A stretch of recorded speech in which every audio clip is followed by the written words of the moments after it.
Today's live stream is sponsored by FS Academy. If you want to get started with the most realistic tutorial series and missions for Flight Sim, you can choose from FS Academy's various products, all available to purchase from multiple websites, including our friends at Orbex and Contrail. The FS Academy add-ons, created by a real airline captain, are designed to help you get started confidently, stepping up your skills with VFR flight or IFR navigation. Their latest product, Navigator, has you navigating cross-country using real techniques, touring the landscape and mirroring a real navigational course. It comes complete with a full ground school manual and 11 tutorial missions which give you the crucial skills needed before setting off on a multi-leg bus trip across wonderful Scotland to put it all into practice. So check the link in the description and go take a look at the FS Academy website today. Good afternoon everybody, and a very warm welcome back to the channel. We're live again. It's been over a week, I think, in fact, since we were experiencing all those technical issues. Hopefully you guys haven't minded the fact that my computer's been quite broken over the last week, but here we are. We're back on Microsoft Flight Simulator and we're in Luxembourg today for the city shuttle flight to Kyiv, and really looking forward to it. Actually, first time flying into Ukraine on the sim and on the channel as well, and we've got a great event to take part in as well. If you're new, very warm welcome on board. Please hit subscribe down below and drop a like and say hello in the live chat as well as we make our way across Europe today. Forgive me if I'm making lots of mistakes today. I've had 2 hours sleep and a 16-hour night shift, which has been it's actually proven to be particularly difficult. But we're here with GSX.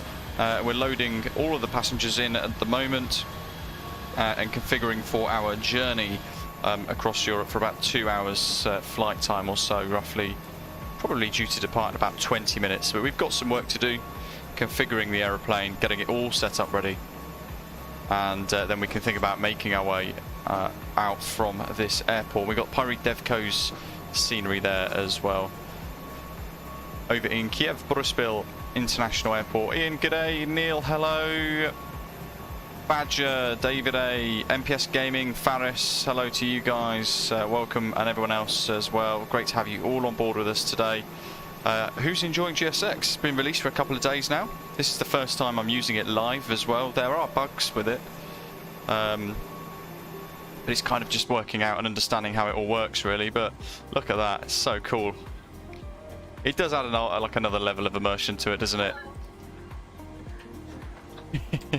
And one thing I quite like is, whilst we're in the aircraft, we can just work around listening to all the sounds in the background, but getting the aeroplane ready in the business end for the journey while boarding is happening basically behind us, which is quite nice. Mark says he finds how humans move and walk in sims a bit creepy. It is a little bit odd, isn't it? Where is my checklist? That's the one. So we've done the IRS, we've done the warning signs and everything. We've got the APU on at the moment, and in fact, have we got the bleed on for the APU? We do. Let's flick this across to APU Gen and see how it's going. We can pop the packs on auto as well, just to give the punters in the back some fresh air. Packs auto, isolation valve is open, set FMC and obtain clearance is next. So let's flick the frequency across to Luxembourg delivery. And what we're expecting is the AXMOX for Zulu departure today. Let's see if this works. I think that should be Navigraph on the screen.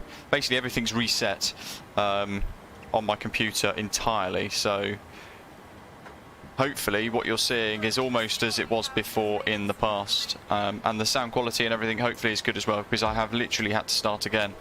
Stan Bravo 08 is where we're at the moment. Just there.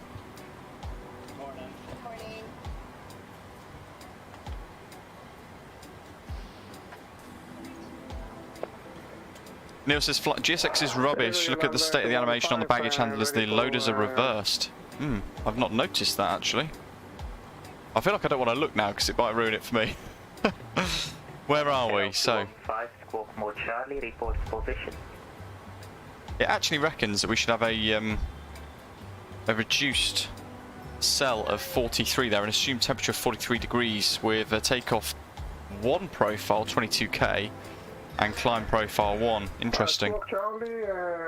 For takeoff, we're going to go flap 5. There's our V speeds, and there's our centre of gravity, 666. Oh dear. Now, I know a lot of people have reported some crash to desktops and some unstable behaviour with GSX.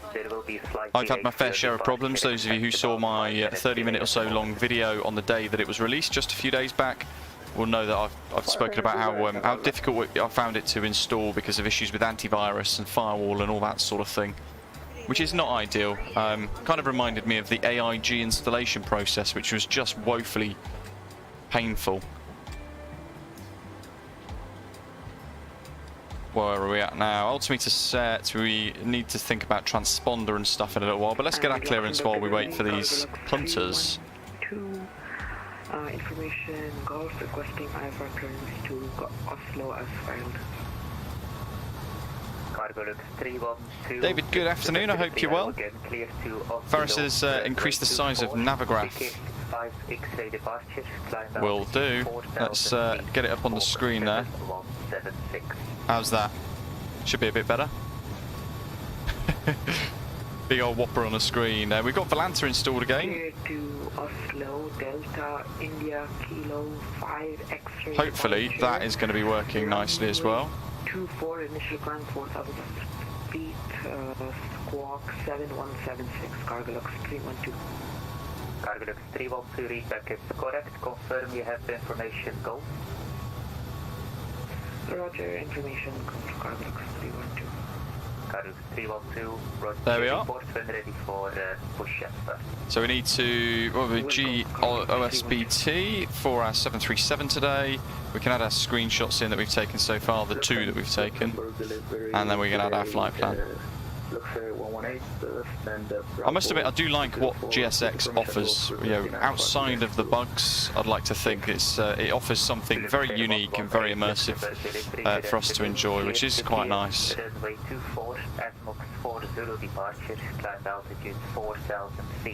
Fizzy says the YouTube feedback about this product has not been positive at all. Zato, good afternoon to you.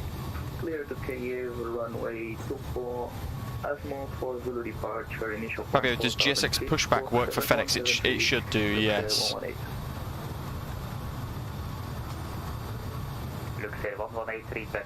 12185. Information Golf.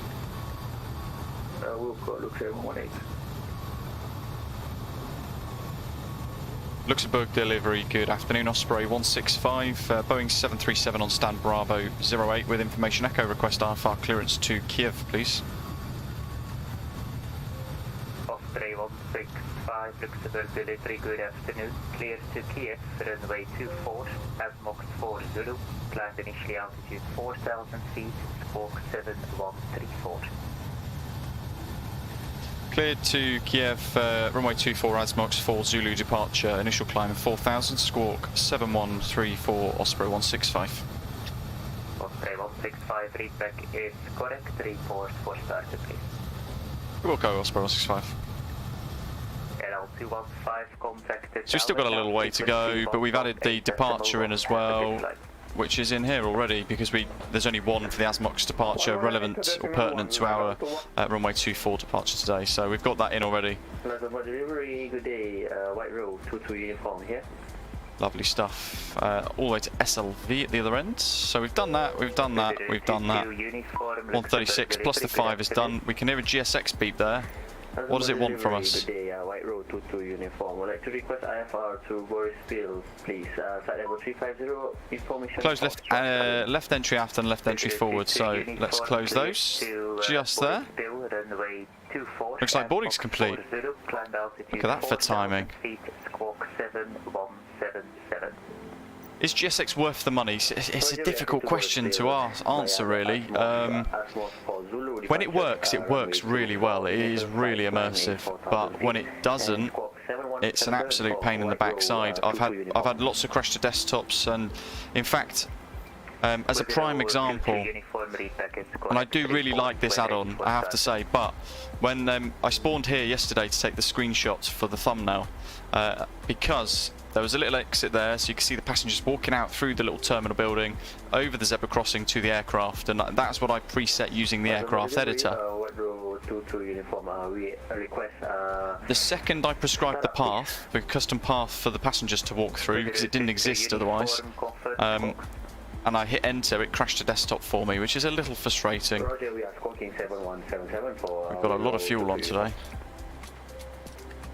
so we need all the pumps on. 35. Uniform, hold position, contact the tower for pushback 118.1. Bye-bye.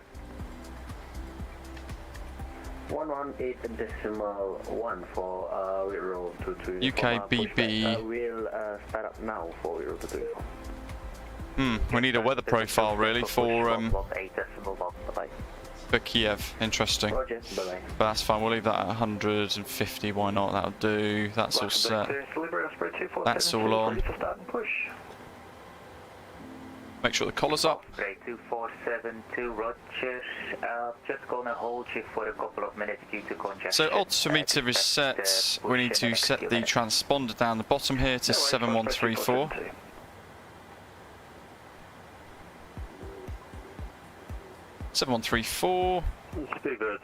Make sure it is the one that we've asked to do.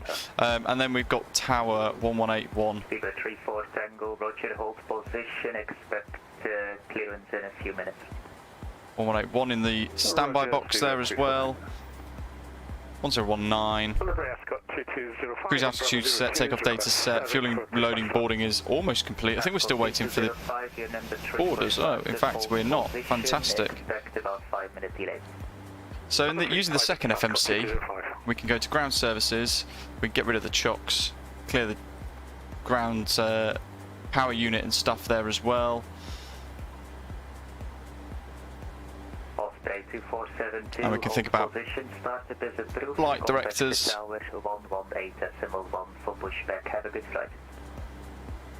Radio's frequency set, and we're ready for push. Decimal 1 for push.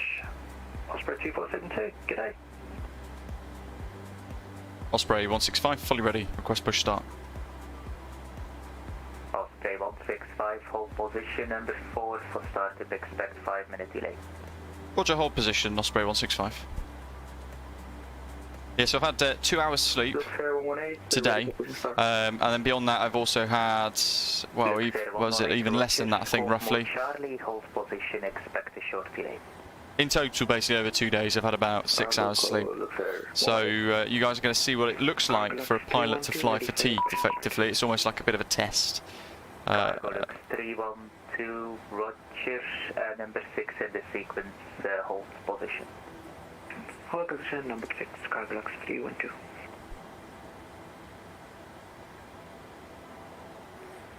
Let's get back on the chat, catch up while we're waiting.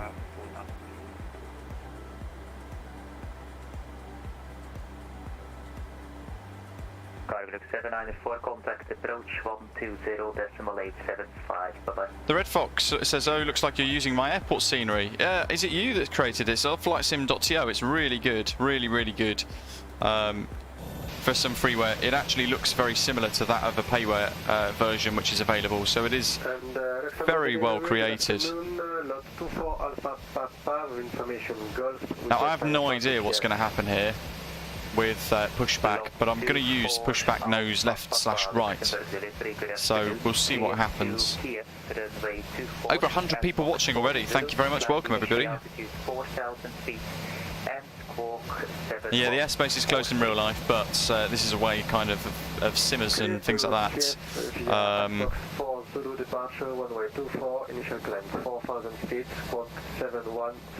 Enjoying, we're supporting the Ukraine. Yeah, 737NG, Emmy has deleted it. It's interesting because a lot of videos that well, I haven't seen any tutorials myself or videos, previews, etc. of GSX, except for the one that I've created myself, of course, but I've heard overall the feedback was really positive, and a lot of people didn't really talk about the flaws or really sort of show how to use some of the stuff. So in my review video, we did a tutorial pushback within it.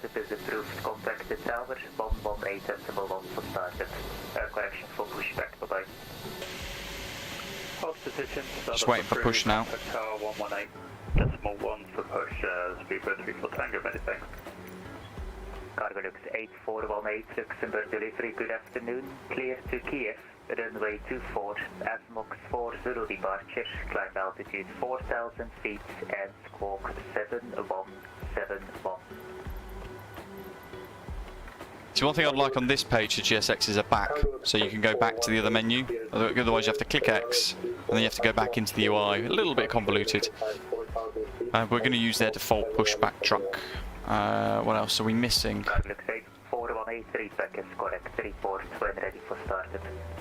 Yeah, it fits. There are lots of positives to it. Being completely open and balanced with it all, I suppose. But well, Mark, I agree. That does influence some people. That does influence. You make a good point, and it's a shame it shouldn't do. Which is why we try to. At least I try to sort of discuss the flaws and the bugs. I talk about how difficult it was to install and all that sort of thing, because people are going to spend their hard-earned cash for it, and at 30 quid it's not particularly cheap as an add-on, but you want to know you're getting good value for money and it works as you intend. Now, I know somebody was mentioning about someone else had complained about the way the passengers interacted and things, but that would have been a problem with the way that they've potentially created the 3D atmosphere for boarding. So I spent a lot of time for this one gate only at Luxembourg, moving the sort of prescribed path of the passengers on the zebra crossing, and as a tip, I ended it literally at the end of the zebra crossing there. And what it then does is it tells the GSX beyond that point to work around the footprint of the aircraft. So we saw the passengers move around the wing to the rear stairs, and then we saw that the passengers going in doors 1 move towards doors 1. So if you create a waypoint too close to the stairs, or even indeed where the aircraft is, you're going to get problems. So you have to kind of integrate the 3D editor for all the other stuff. Thanks, commentator. I think it's important to try and be impartial. Even if we get something given to us for free, it doesn't necessarily mean we should be like, it's amazing. It's important that we discuss the good and the bad, isn't it? Let's face it.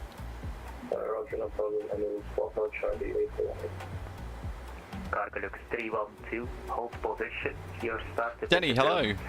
VATSIM, welcome. Cocolada, howdy. Start up route 108.1 for push. George, yeah, unfortunately what they basically expect is for the developers to fix it themselves and update their own scenery to work with GSX, which is a little frustrating. Pyreek DevCo, however, is already hard at work, and there'll be an update to Belfast in the next week or so, I would imagine, where it then also works with GSX. So Belfast, Echo Golf Alpha Alpha from Pyreek DevCo is going to be updated real soon with a GSX compatible scenery file set effectively. So when you load in with GSX at Belfast on Pyreek scenery, it's going to allow you to use everything effortlessly. All the stands and everything should work quite nicely with it, he says. I've got a lot of faith in Pyreek, so I'm in no doubt that he'll smash it. Yeah, Just Flight's FS traffic's going to be pretty cool, isn't it?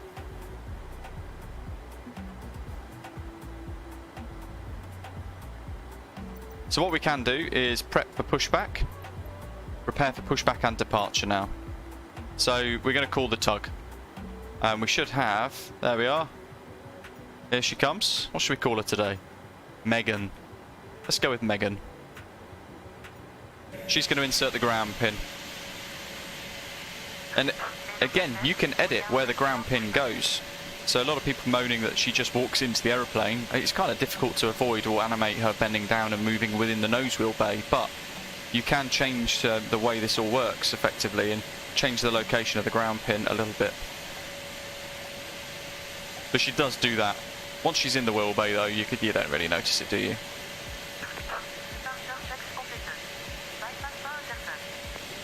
No idea what she's saying.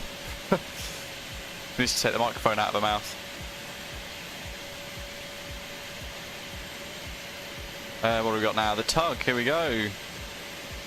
Now, one thing I've not tested is Luxembourg with a departure having used GSX. Some people have said that they've noticed crash to desktops on takeoff, which is not great.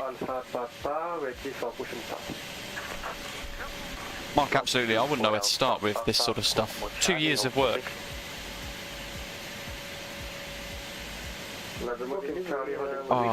Nose left, I think, isn't it? Hold on, nose left. There will be a few minutes delay due to congestion. Get back to you shortly. Is it nose left, tail right? No, it's nose right. Oh, God. Nose right, tail left? Are you ready for your startup, sir? I can't remember now. Yes, This is where we really cock it up. And I was with Tower for pushback, correct? Yes, but he tried to call you, you were not on his frequency, so hold position and I'll resequence you into the queue. Your startup is cancelled at the moment. Roger, we will hold position and we will maintain on this frequency, correct? For with the row 22 uniform? Yes, please. It is from the top perspective, but I've got night shift brain with 2 hours sleep. And I got it wrong yesterday, so I could do a quick edit, but last time I did that I got a crash to desktop. Roger, squawk King 7170. So it does fill me with dread. Thank you.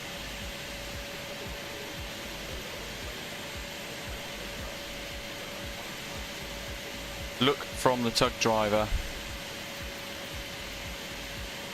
Ryanair 24 myself, Luxembourg, delivery, good afternoon, clear to Manchester, runway 24, ticket 5 X-ray, planned altitude 4. There we go with the bugs. And squawk 7175. Tail left, nose right, Neil says. I think it would be. Doc, hello buddy. Nose right, tail left. You guys are legends. It's because you've got to think of it from the reverse point of view of the pilot, don't you? But yeah, nose right to me, as another easier way of doing it then would be to, you're kind of looking over the footprint of the stand. The nose goes to the right, so you're pushing into that left corner as we're looking at it now. Nose right, tail left for sure. Awesome, thank you guys. It's, with no sleep, it's difficult. I could of course do quick edit, but I've found the editor stuff within this to be quite unstable, so I tend not to fiddle with it, especially if I'm live. I'm a bit sort of worried about doing that sort of thing.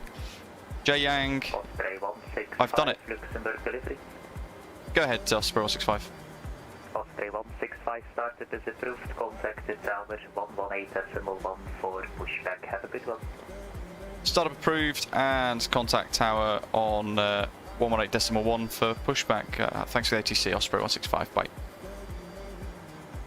Over station calling for...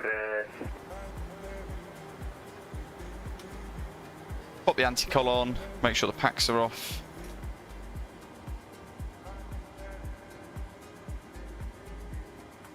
Luxembourg Tower, good afternoon, Osprey 165, request pushback. Osprey 165, Luxembourg Tower, hello sir, can you just confirm your stand again? Yeah, A-firm, it's in progress. Osprey 165, behind us, got a 320, about to pass you, push approved facing south. Yeah, Wilco, give away to the A320 and then push start face south, Osprey 165. Where is he? What? Osprey 2472 in runway 24 on the beach. Alright, nose right, tail left, rock and roll! Osprey 2472, runway 24 The on heck? the beach.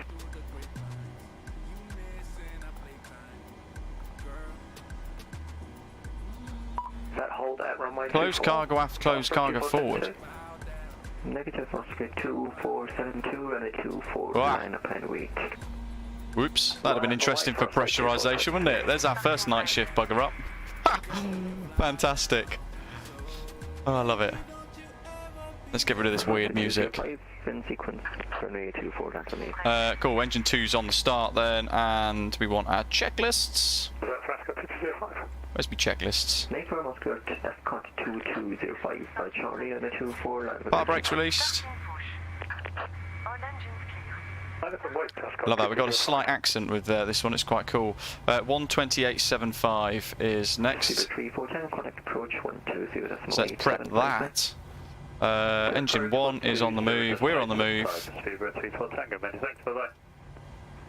Engine 1 starts. Oh dear. It's the other way around, wasn't it?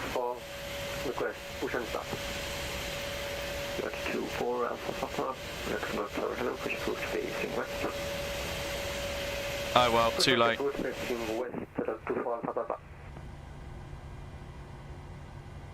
Osprey 165, apologies, I've cocked this up, I've pushed facing north. That is no problem, have fun getting out, let me know when you're ready for taxi. Sorry, I got my left and right mixed up. No worries. Oh well, it was a 50-50 chance, wasn't it, guys? Oh no. Oh well, too late. We'll commit. And Cargolux 312, we are ready for I'll work something out. I might do a little 360 spin.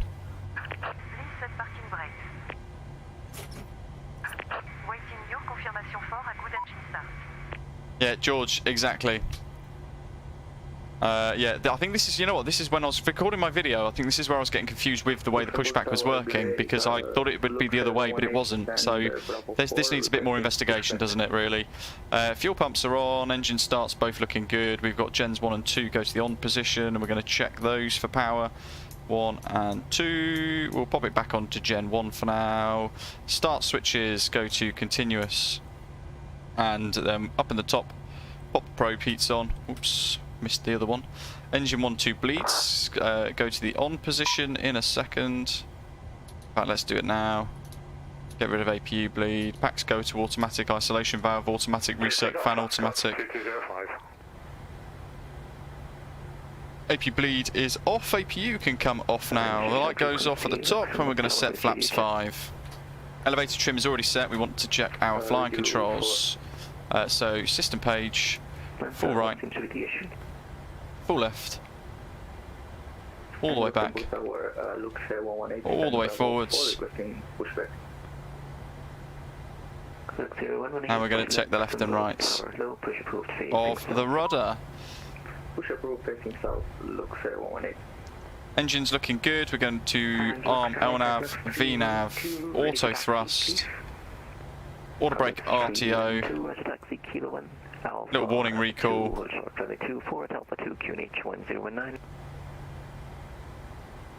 Good morning, Jay. Roger, taxi Kilo 1, hold short Alpha 2, runway 24, QNH 1019er, Cargolux 312. Oscar 2205, connect, approach 120.875. She's there. Oh, we need to confirm good engine start, folks. Cockpit to ground. Oops. We have a good engine start. You can disconnect.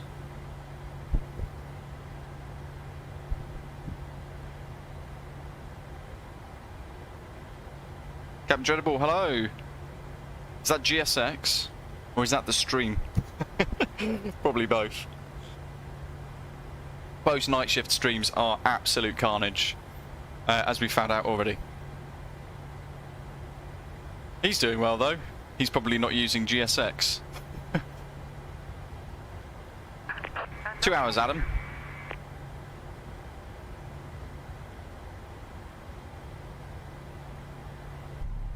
Ooh, see, that's why I mentioned in the video you need to turn your crash damage off, because it literally just throws the aeroplane when it disconnects. So if you've got aircraft stress and that sort of stuff connected, then effectively you'll end up with an aircraft crash incident. Now, one thing that I find interesting is the stand is over there, and that's where pushback has begun. And those of you who saw my video on the release day covering all of this,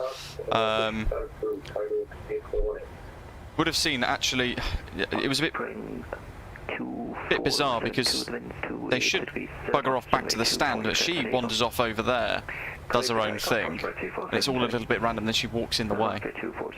Frequency 120.875. And 120.875 for Osprey 2473. Rock and roll, folks. Osprey 165, request taxi. Osprey 165, roger. Continue on Lima 3, make a 180 into the stance, and then Bravo 1, Alpha, Hotel Alpha 2, Lima 24, QNH 1019. Do a 180 taxi Bravo 1 Alpha, Alpha 2, hold point 24, QNH 1019 or Osprey 165.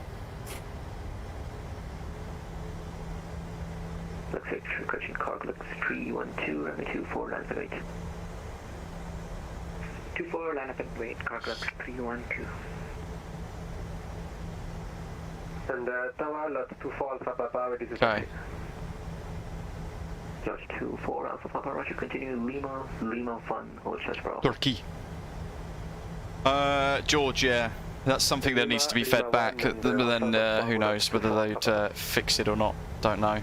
Hopefully Doris is out of the way. So one thing, when you start moving, effectively the GSX people will disappear and you won't see them anymore.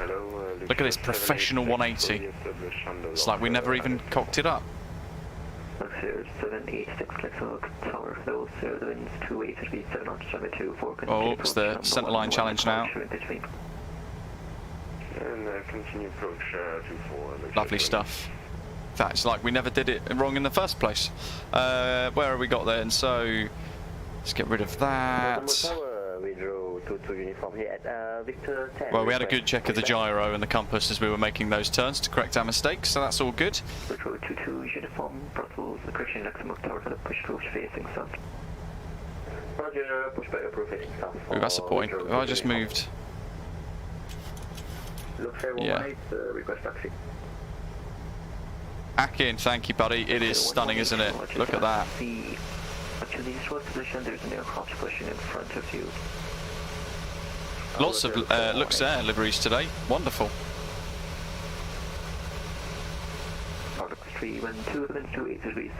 So he's giving way to us. Eee, who's in the dash?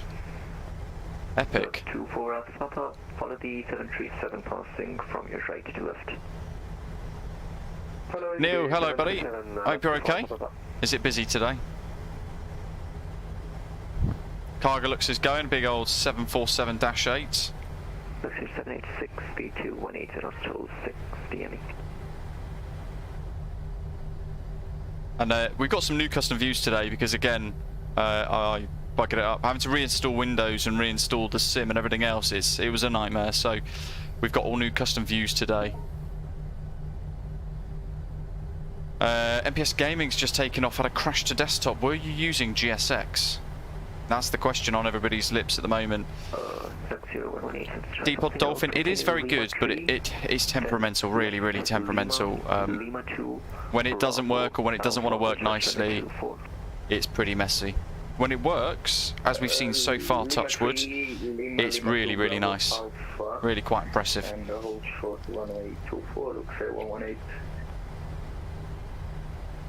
Just make sure I got my charts. Alpha 2's the next nearest on the right hand side, so we want the ASMOX 4 Zulu departure. So after departure, 8 miles away from the VOR 11225, which we haven't tuned yet actually. 11225, we'll set the course of 238. Station calling, say it. Motel Widrow 22 uniform, request taxi.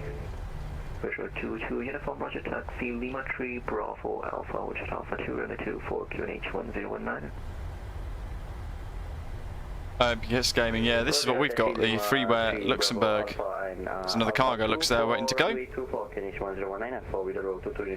Oh, Mark, blue screen of death. It's where Windows completely dies and just your computer wrecks. Let's pop traffic on. We've already cheated, we've put that onto TARA. We're going to do fuel flow, oops, Buggers. Reset rate. Delta, push boost facing south. Correction, push boost facing east of hill. B-speeds are already checked. MCP nav data and radios are all set as well. We're going to pop the MCDU on number 2 there to legs. Good afternoon.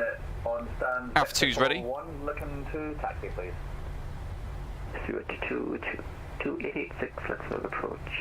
Correction, Luxembourg Tower, hello. So this is where we find out if GSX is going to give us a crash to desktop as well. 165 runway 24 land runway. You broke at the end. Osprey 165 ready for departure, Alpha 2. Offspring 165, the winds 2837 knots, runway 24, you're glad for takeoff, traffic is Luxor 737 vacating, Delta 2. Wilco visual on the 737 vacating and runway 24 clear for takeoff, Osprey 165. They're all good. Strobe steady. Traffic, clock, runway. We're not worrying about the clock. Runway's confirmed 24, and we know the departure as well. We briefed for that too. So, looking down. Let's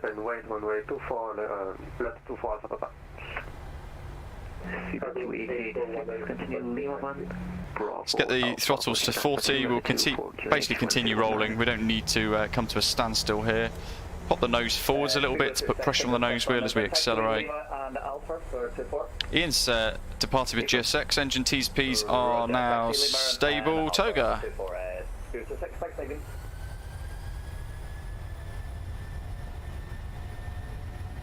Cargo 8418 requesting taxi. Cargo 8418, Roger, continue Kilo 1. Release the nose wheel pressure. H1019. Kilo 1 and Alpha finish 1019, cargo 8418. B1. Rotate. Luxor 786, Bravo 1. Then Gear up. Lima 3. A little bit bumpy. 27 right. Yeah, Bravo 1, Lima 3, 4 Victor 27 right. And we are away, folks. First time in a couple of weeks since I've been able to actually take off. And I can't wait for this. CMDA engage. Engine, the gear is up. We'll turn the system off. Auto brake off. Runway turn off, lights off. Continuous goes to off for the ignitions. Engines 1 and 2. First, Offspring 165, connect approach 120.875. Approach on 120.875 or Osprey 165. Thanks and enjoy. Have a good day. Brake, Carlux 8-4. 3 level off at 4 already for the SID. Wowzers. Through flaps retraction speed, so let's clear those away. Luxembourg approach, good afternoon, Osprey 165, airborne 3,500 feet, ASMOX 4 Zulu departure.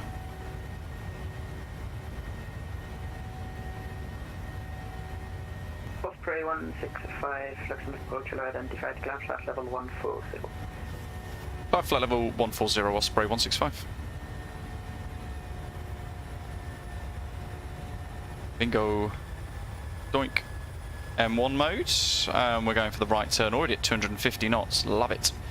Peter, hello buddy. Yeah, it's great. Ooh, actually, let me make a note of that. There is a toga button. Well, there's plenty of other options for it as well, actually. But yeah, toga. I love that idea. Toga to auto throttle to go around keybind. That is epic. Has a soul. Hello, why Kyiv? Because there's a shuttle event on, and also it's beautiful Ukraine. Flaps are being retracted, and there are no lights. Cabin pressure is pressurising normally, and the seatbelt signs cabin lights as required. They're on automatic at the moment. We can pop the logo light off. So these are the new custom views. These are the nice ones. I like the wing views. Little blend there of the two. Get the interior noise.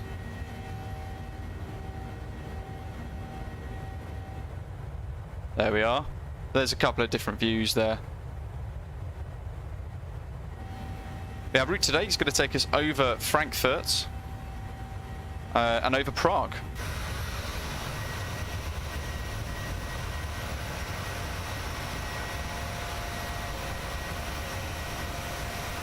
Alpha Star, hello buddy, and Captain Dreadable, yes we do, we've got Pyre Devco's Kyiv Boryspil International Airport scenery all installed, ready to go for today. Curious, welcome. Our MPS Gaming, possibly. First I've heard about that behaviour though, to be honest. But you never know with Microsoft Flight Simulator, do we? It's just sometimes unstable for the sake of being unstable, isn't it? Let's face it. Luxembourg. As there is, but not through their fault, is it? Let's face it. So certainly it's nice for the folks at the Ukrainian VAC to feel like there's an element of normality to their lives and they're able to do something they really enjoy as part of the flight sim community and give us ATC coverage in the Ukraine for this city shuttle event. And I think that's really important. It not only shows support for folk in the Ukraine, but it also shows that I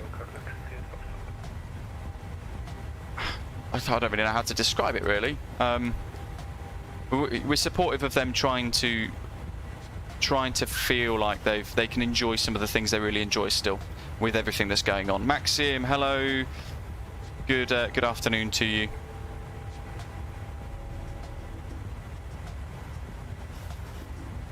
There's I just saw a little white blip there, the TCAS alert of that folk.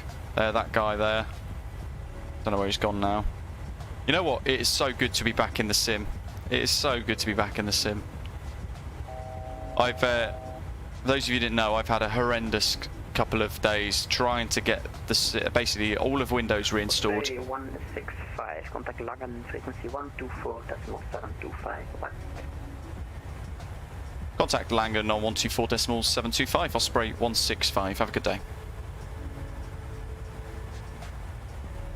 124.75.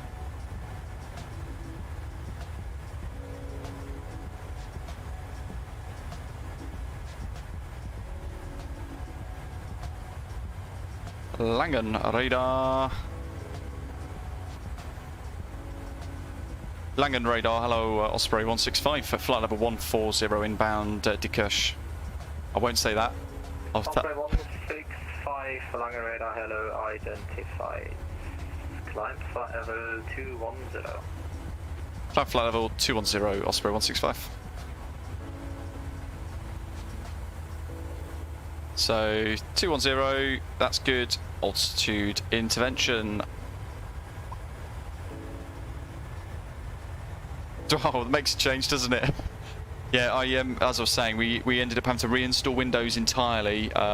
In the process of that, I accidentally cleared my partition for my other SSD because I didn't know which was the difference between the two.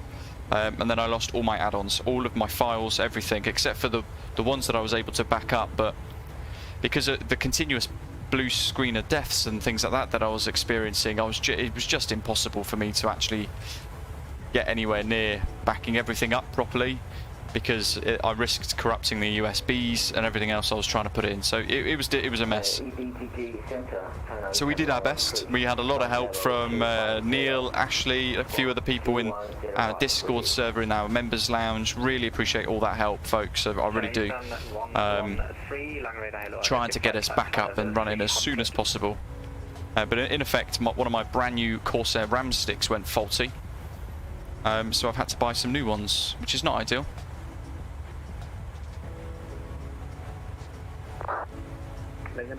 As Assault in London, hello. Gaming expert in Zagreb, good afternoon. And the viewer in Moscow, hello to you, welcome. Yeah, today's is a big test really, is to see whether or not I've got everything back to normal, whether or not the stream sound is decent as well. If you guys have noticed any difference between the two, you know, our previous set of streams with our microphone settings and this one. Hopefully I've got the settings just right again, or if not the same, near enough too. Oof, Mark, yeah, that's not good. So we should get another climb in a second. Osprey 165, climb flight level 350. Climb flight level 350, Osprey 165. up we go, and we're on standard. Scott, good to hear, thank you. Radar, Osprey 2472. Top. I mean, so far, Confirming my flight level, today, was flight level I don't want to jinx it, 370. but today GSX has been quite nice. Thank you. Osprey 2472. It's worked quite well. But then we've not fiddled with the airport editor stuff, reconfiguring the layout of the ramps, the sizes of the parkings, and all that sort of thing. Where we parked yesterday, GSX kept saying the parking space is too small for your aircraft, so I had to go in and edit the size of the ramp, edit the size of the gate, push all of the ground equipment around and reset their positions, and then also manually configure the route for the passengers to walk out from the terminal towards the steps. So it took me quite a bit of time, and it's just for one stand. In theory, if you're a scenery developer, you're going to have to do that for every single stand on your airport, which is madness. But the main thing is we are back up and running. On Monday, folks, we're going to be flying to the new Innie Builds Ibiza scenery in a special preview stream as well. So that's going to be really cool. Going to be comparing that against what Simwings have offered for a little while now.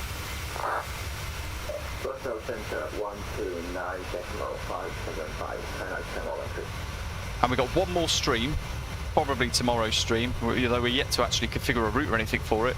We'll decide what we're doing. But we've got one more stream left where we're sponsored by FS Academy. London Radar, good day, with the road to uniform, flight level 140.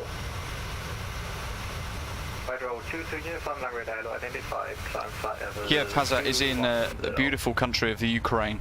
Roger, 210 for with the road to uniform. Flight level 42, contact Luxembourg 120.875.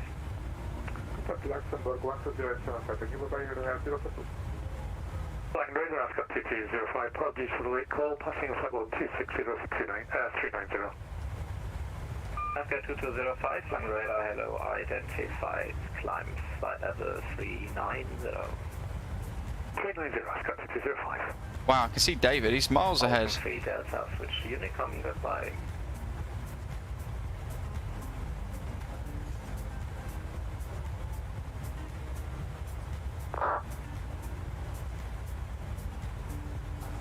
Speedbird 34 Tango, switch to Unicom, nice flight. So we've got a very little patch of Langen radar for this departure. Thanks, bye-bye. Alpha Star, yes. Ibiza. Ocean 3 Delta, Langen radar. Neil, it's all good. It's all good. I didn't know what I was doing effectively. That's part and parcel of the problem. Lot 24 Alpha Papa, climb flight level 370. Well, so it depends on performance, fuel, weight, balance, but it's also depending on which direction you are travelling in. So if you're heading in our case here, either east or south, south if you're going, it's where it doesn't get complex, but you've got to be aware of the slight differences for flying in Spain and France, because they fly north and south for flight level selection. Everywhere else pretty much flies east-west. So because we're flying east in this instance, we have to have an odd flight level. And our ceiling for this is flight level 410, but we're not heavy, but we're heavy enough. And the aeroplane will tell us in this page here. Where is it? Our cruise altitude is what we've selected, but it will tell us in the Econ cruise page our optimal cruise altitude. So we could in theory go all the way to flight level 380 and save a bit of fuel.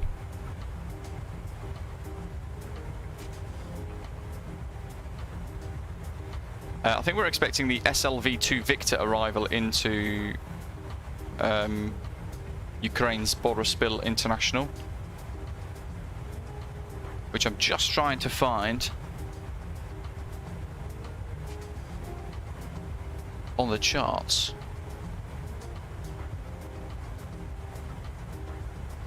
Sullom, it's not Sullom. SLM? No, SLV, isn't it? Solovivka, there we go. So SLV-2 Victor is Solovivka 2 Victor arrival. Okay, and it looks like this if I get Navigraph up on the screen. This is what we'll be doing in about 2 hours or so from now. So our routing is going to take us in from overhead the Solovica. I'm determined to pronounce this correctly today, so do help. Solovica VOR 1133, descending down 9030 feet, 6. Well, that's interesting. Do they fly in meters? They do. Wow. That's something I didn't know for Ukraine. But effectively, I think, is that the Dnipro River? There's beautiful Kyiv Antonov National Airport there. And then we're going to fly this big extended downwind leg away from the airfield all the way down to BB6D. We're going to fly a little base leg and then a long extended final approach, expecting 36 left in via Laned at about 3,000 meters. No, 3,000 feet, which is 900 meters. So we'll pin that. And on the approach charts, we are expecting this, so that's what we'll pin as well. And we've got some NDBs to tune for Borospil. We've got a Borospil VOR and an ILS approach frequency as well, and a glide slope profile. Thankfully in feet, which does help us a little bit. There's our minimum, 604. And we'll put some fixed rings in place at some point soon. Unicorn Prescott 205, thanks very much.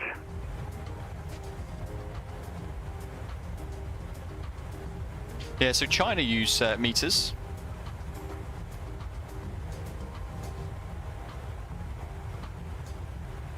Ukraine's actually one of the biggest importers of, exporters of grain.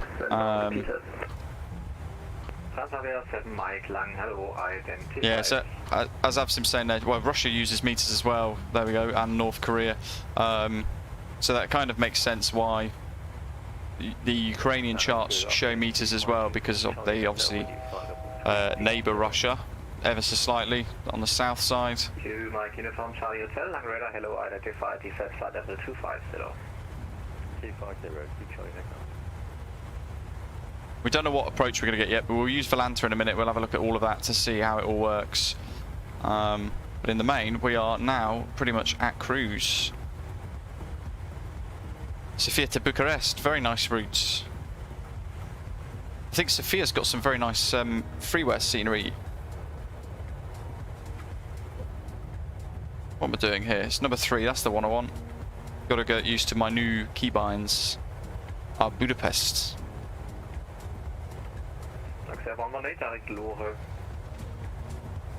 Andrei, thank you. Ukraine is in feet, meters, just for information. Thank you. 118, direct Lore, Lima, Oscar, Hotel Romeo Echo. Direct Lore looks fair, 118.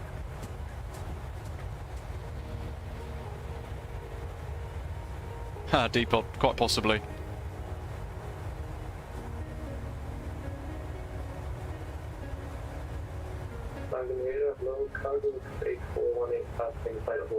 Oh, Andrew, you got your CPT today as well. Epic. Lux 8418, heavy Langen radar, hello, identified, climb flight level 240. You know, first time flying into Ukraine, I can't wait. Keep clicking the like button, folks, see if we can get, we'll tickle up towards 100. Climb flight level 370. Climb 370 looks fair, 118. All good, Neil. Plenty of other opportunity to fly into Ukraine, I'm sure.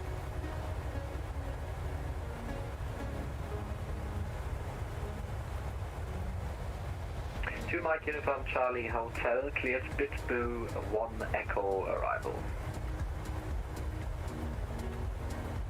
Cleared for Bitboo 1 Echo arrival to Charlie Echo.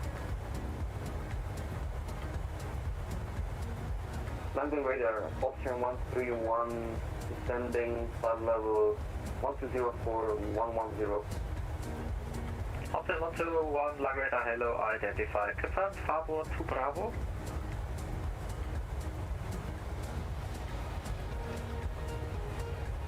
Standby, Austrian 121. Osprey 2472, switch Unicorn, goodbye. Switch to Unicom, Frostbite 2472, next to the ATC, good day.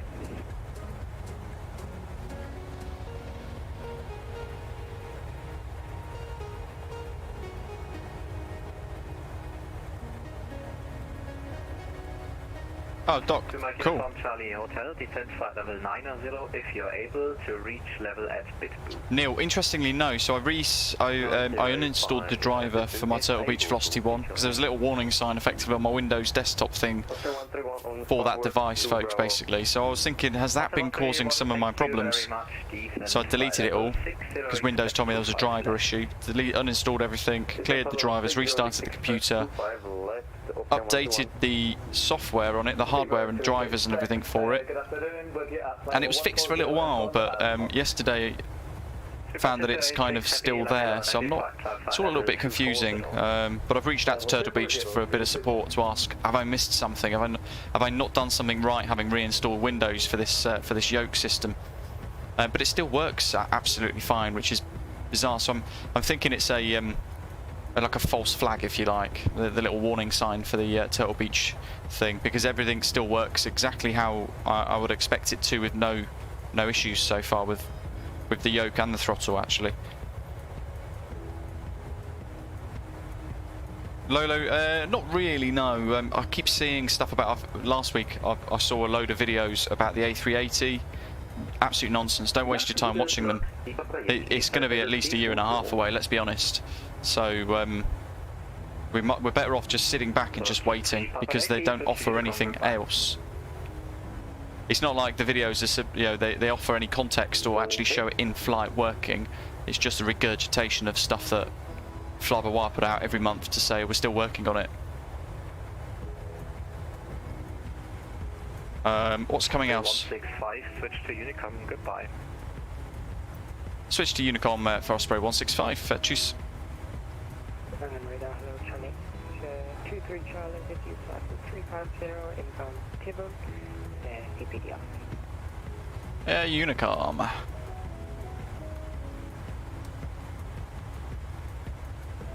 FFM, we're at 8.2 for fuel, so let's do a little fuel check using our SimBrief flight plan. Where is it? FFM. Frankfurt, 8.2, bang on. Happy days. That's a reassurance. Tom, any update for the 737-800 from PMDG? Not yet, no. Yeah, not yet.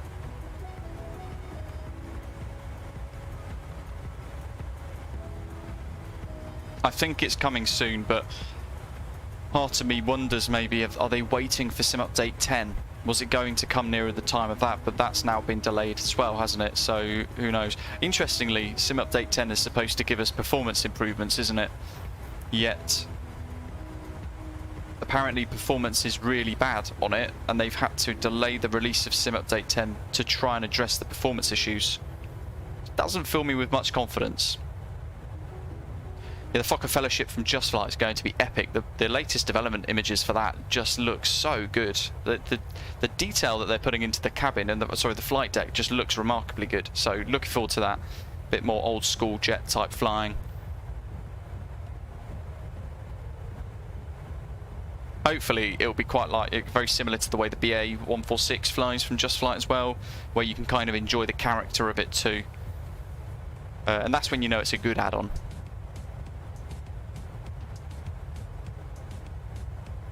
Ian, it's just plugged directly into the PC, and I've tried multiple different USB slots as well. Alpha Star, yes. I've actually gone back to the NVIDIA game driver now as well.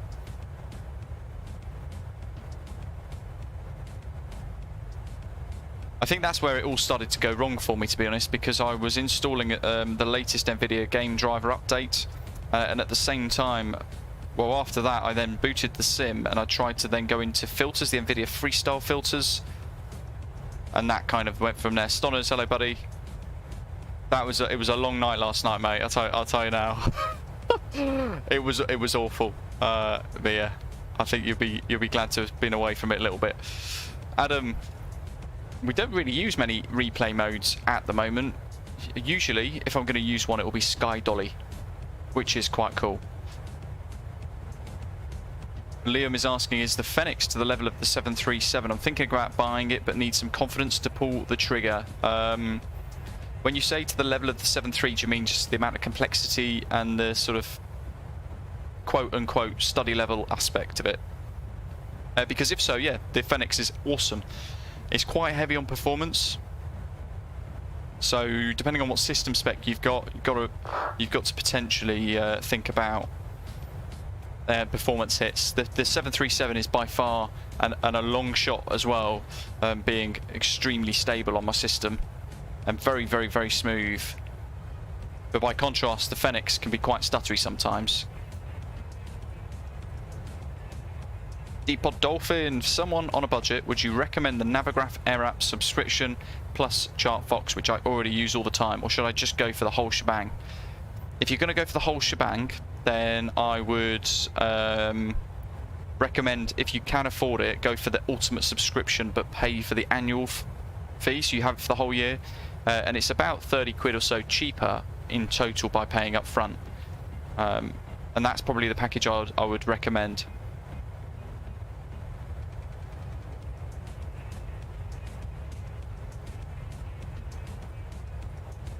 Ian keeps saying he gets an off-scale traffic alert. Interesting. Have a little look, Ian, behind you. So I would probably click CTR and just have a look at TCAS behind your aircraft. If it does give you that, I'd imagine somebody's up your chuff. Nicholas, he's behind us, lot 24 Alpha Papa. Same route. Nice of you to take part. Hopefully you're enjoying the event. I was kind of hoping for a little bit in the middle as well, a bit of ATC in the middle, but sometimes Unicom's quite nice, isn't it? Joey, well, to be fair, the 737 is remarkable anyway. Here's my first post-night shift, well actually my second post-night shift error. It's the little things that you've got to try and keep polished on this. So keeping that heading bug aligned with your heading.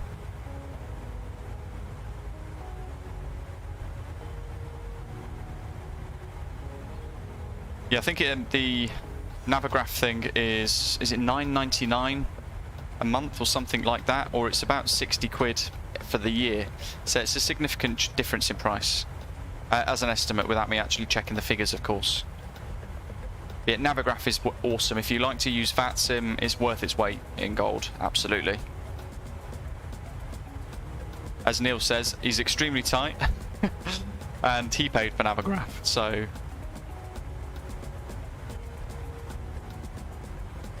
Ranga, hello buddy.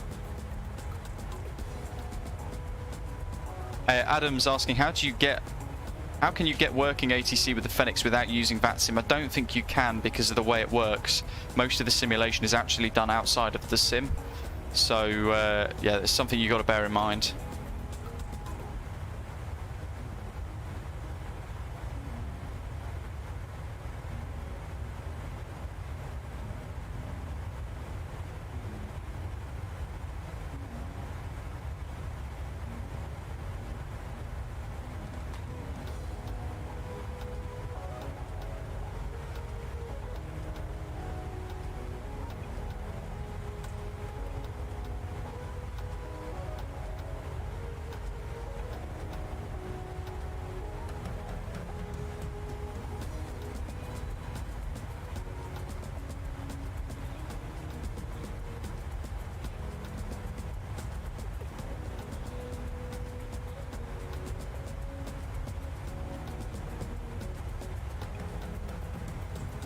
Agent, mine is Osprey 165 for today, so we're flying our channel call sign, which is this beautiful livery here, thanks to Tapsy, and yeah, it's Bravo Victor X-Ray 165. Look at the clouds. You know what? Sometimes doing a fresh install of everything does help. That high-level cirrus there, just in the background, it just looks stunning. Let's grab a screenshot of that. How can we not? Oh, Flight Sim UK saying you can get working ATC with both. Interesting. That's really good to know. You've reminded me actually about something else. So tomorrow's live stream, if we do figure out, we need to figure out a route, of course, but we are going to show something new, and it's going to help you guys with VATSIM immensely, and especially for those of you who like to fly in VR as well. This is a game changer. So tomorrow we're going to show you something. I'm not going to ruin it yet. I'm going to keep it a bit of a surprise, but it looks epic. And if it works as well as it sort of reads and it's suggested, then this is going to be a must-have add-on for the sim for those of us who use VATSIM. So we'll check that out tomorrow.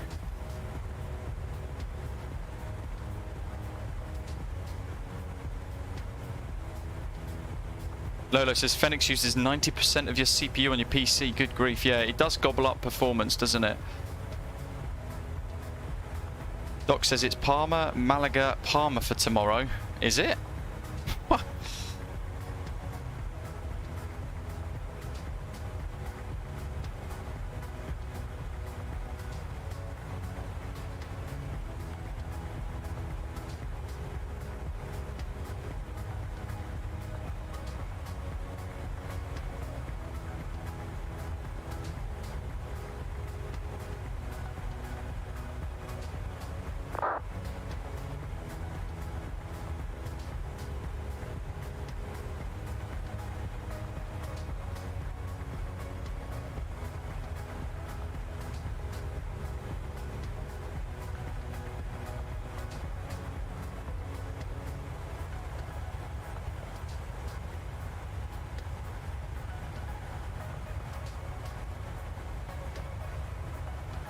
Trying to load up Discord here.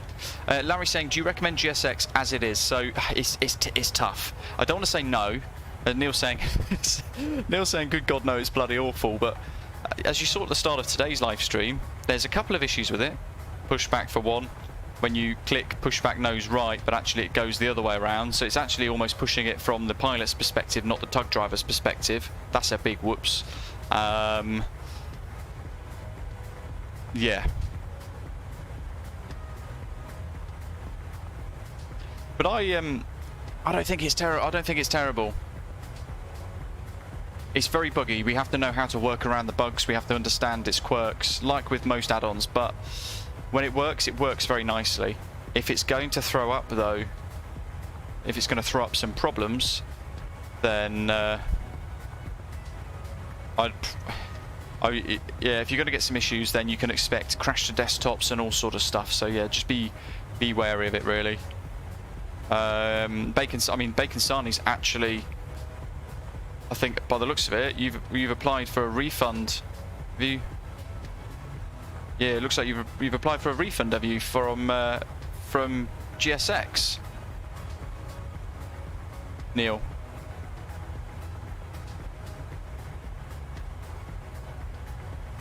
Adam says, yeah, want to be on VATSIM so bad, but I don't really know how to do it. So yeah, do check out my VATSIM tutorials on the channel. They're designed to basically help people go from zero to being nice and comfortable and knowing enough to get through a flight quite comfortably, basically. So do check it out. There's a lot of videos there to kind of get you stuck into, and I've created a couple of PDF files for you to download too. Fuel, master caution, that is the center tanks. Wow, yeah, Neil, there we go. So that's the first person I've heard of actually applying for a refund for GSX. Lolo, yeah, the follow me car is great, but if you're on VATSIM, like I said in my video, you won't want to use the follow me car because you can't control the route of that vehicle, so you can't match it with the prescribed route from the ATC, if that makes sense. If you're on Unicom and you land on Unicom, it will be fine. Korshal says it's still under development. Meanwhile, why don't you use the inbuilt PMDG pushback? Because we wanted to try the GSX pushback live. It should have been the other way around. So nose right should have been, well, yeah, it needs reversing effectively. So you click nose right, you actually get nose left, and vice versa, if that makes sense.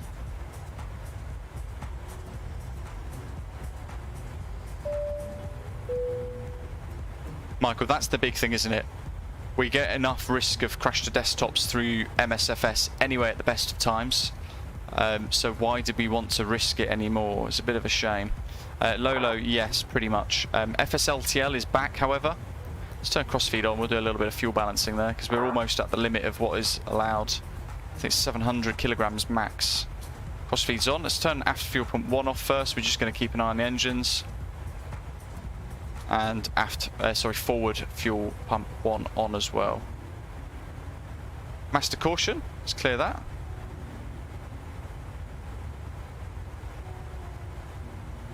Interestingly, Neil, when you read through the forums, the GSX, which is, you know, I went trawling through the forums. So I mentioned it on my video on the release day as well, where we kind of delved through all the main features of it and showed off how to do the pushback tutorial and all that sort of thing.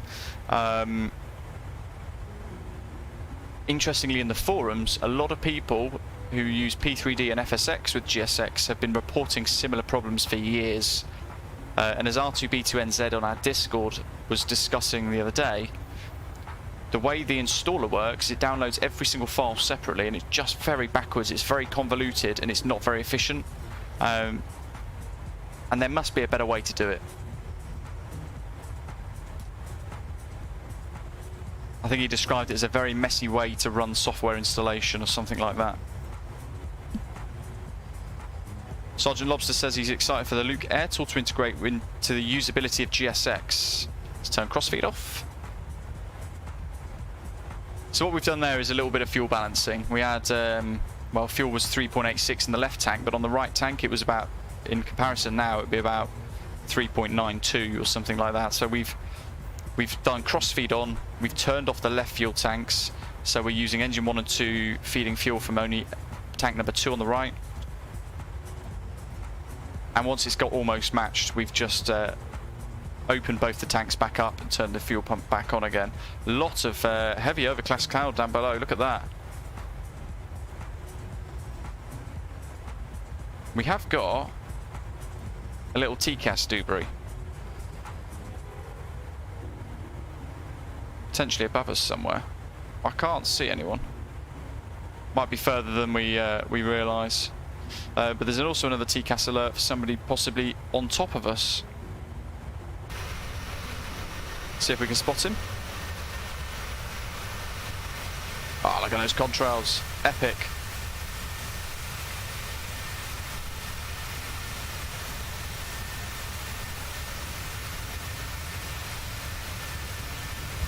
Oh, love it. Honestly, this sim is just so good. When it works well, it just is Oh my god, crashed to desktop. What on earth?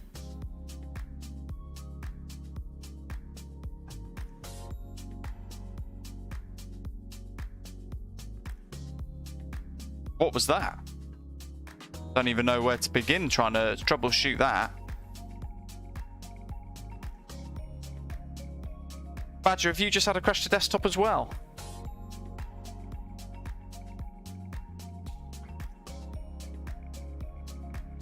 Now that is interesting. If you've had a crash to desktop, Badger, I think you were flying. You took off at the same time, didn't you?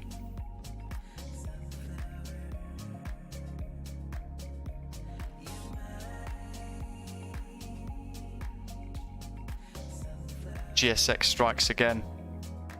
Oh, Badger's had a crash to desktop at the same time in the same place.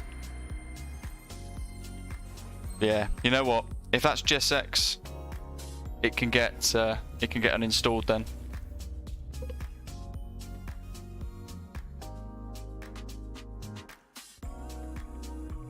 Okay, well, we get to watch the boot screen again, folks. How about that? Oh no. You know what, things were going so well. Okay, let's think about this. Where were we roughly when we dropped off the radar? We were over Beirut. Okay, well, let's go to Prague. We'll do Prague to Kyiv. God, that's ruddy annoying, isn't it? Prague to Kyiv. Let's just do a quick change of flight plan on the fly here. LKPR, isn't it? Where's QATL? Let's kill that process. No, it's exited itself anyway because of the sim failure. Fair enough.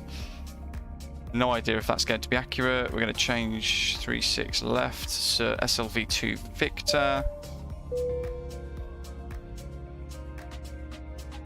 I'm going to try and see if I can maybe fix the routing so that we end up on the same path as before, perhaps.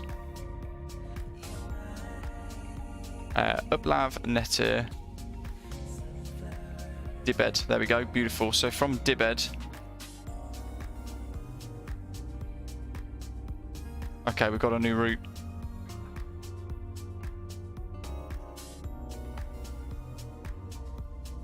I'm going to put the new route in the live chat for those of you who might have experienced the same thing. Michael says, I had no crash to desktop the week before GSX. Installed it yesterday and had 4 crash to desktops. Uninstalled it and not a single one since then. Pretty obvious, I think.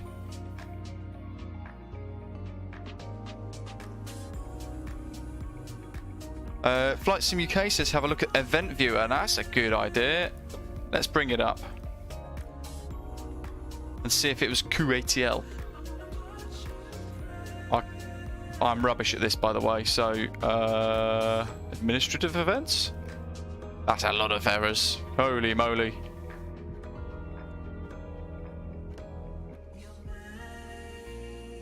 Cloud Files Diagnostic Event Listener. That's FSLTL, isn't it? IP address has been denied.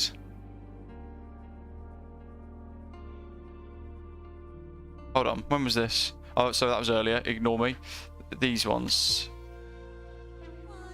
Interesting. Faulting application name. Fly Live Studio executable. Module kernel based DLL. Error. Application Fly Live Studio. The process was terminated due to an unhandled exception. It was the thing at the top of your bars, folks. Ashley says Windows logs applications.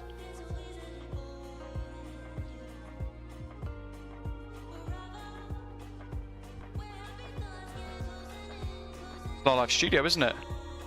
Holy moly. Well, that's new. So the thing that they've created for streamers to show you guys the progress is the problem. Ashley says the sim failing has probably caused FlyLive to fail.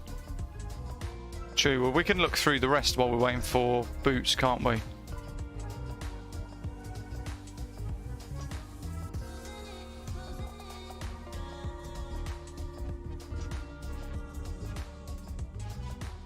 No, the other's going back too far, really. It doesn't give us any other details. I mean, that certainly suggests as though it is a crash to desktop from Fly Live Studio, which is interesting. Let's have another little look here.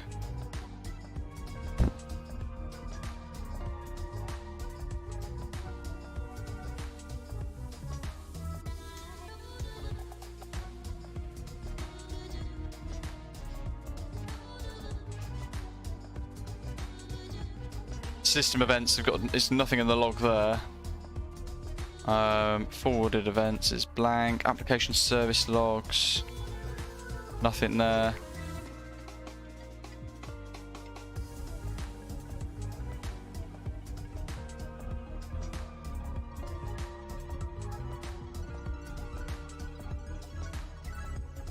There's nothing that I can see that says QATL, to be honest, in any of this.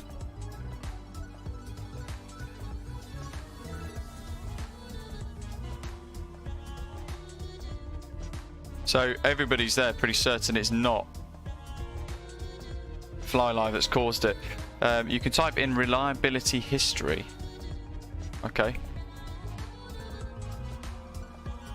View reliability history. Oh my god, that's a lot of poop, isn't it? Is that now? I don't know. Application failures, Windows failures, miscellaneous failures. Bingo! Hold on. 3. That was earlier on. So there's a QATL failure earlier, but that was 8:50 on the 18th, so that's not that. So this is today, the 20th. The critical event was just Fly Live Studio. Stop working. Surely that can't crash the sim. It's just linked to Sim Connect. And I mean, this is the other thing. Look how long it takes to load with GSX, folks. Installed. It just takes forever. Varus is passing us now. All good. The exact same add-ons, just without GSX. Alright, well, let's get a bagui, as they said on the Come Fly With Me program of years gone by.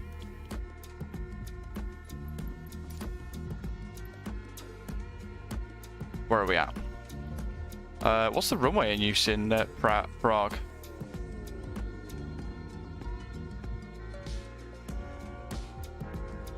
Runway 24.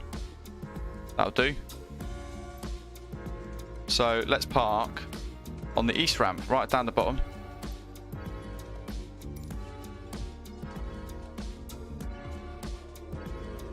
Let's get FSU IPC fired up. We'll go live.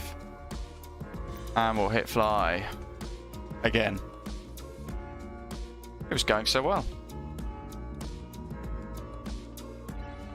Neil's uninstalling GSX. Okay, probably. Who knows?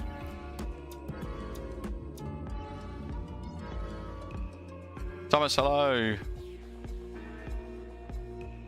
Alpha, it did. And you know what? Weirdly enough, at the exact same time, Badger crashed a desktop in his sim. He was flying offline, took off at the same time as us, same route, same add-ons, including GSX. It crashed a desktop on him. At the same time, it crashed a desktop on me, which is weird. I mean, that in itself is a strange coincidence, isn't it?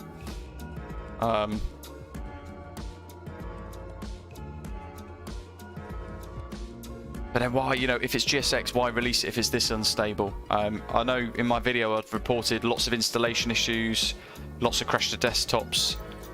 I don't want GSX on. Bugger off. There we go. Let's get rid of it.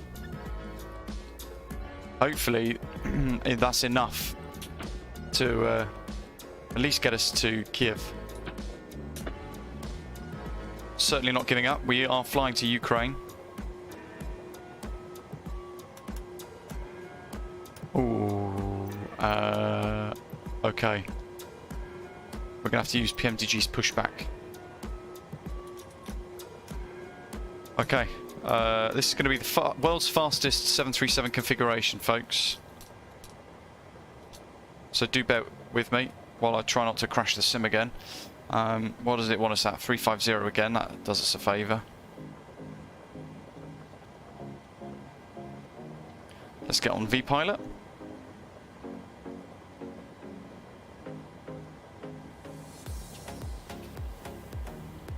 Pre-file, VATSIM.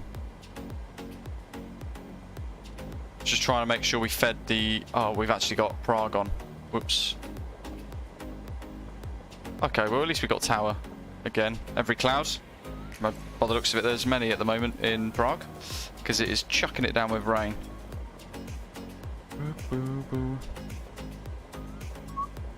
Okay. Part of me wonders, is it my night shift brain that's caused this?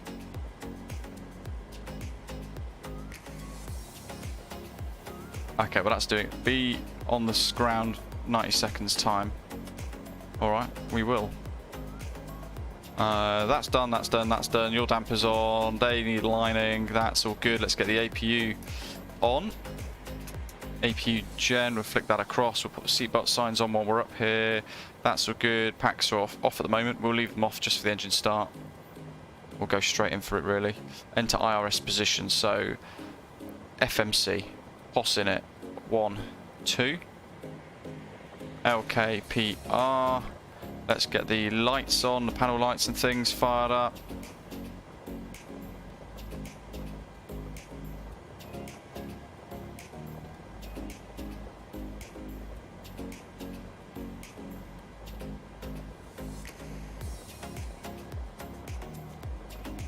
And we've got Prague Tower online, 1219.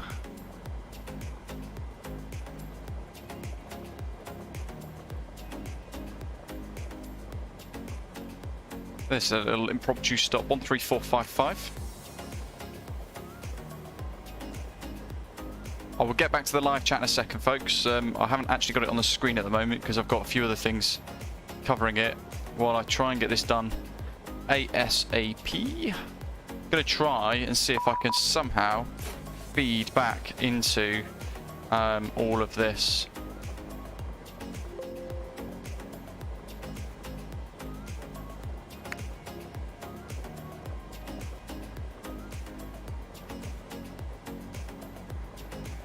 What's the controller saying here?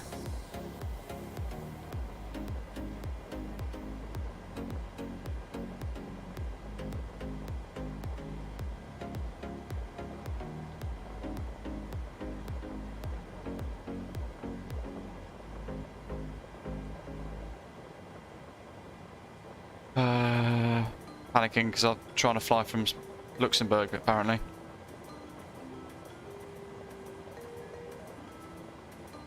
Flight plan filed. Bingo.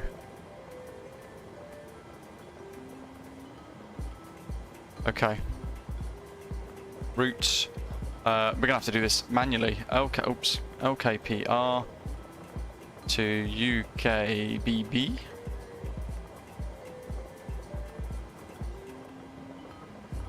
There's a bit of calamitous music while we do this. Via VOS.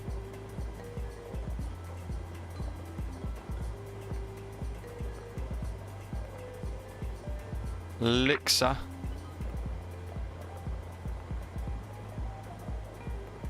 Prague Tower, good afternoon. Osprey 165, radio check.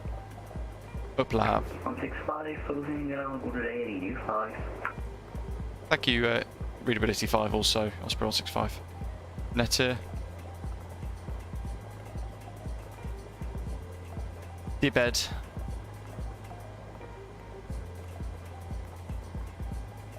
November 983.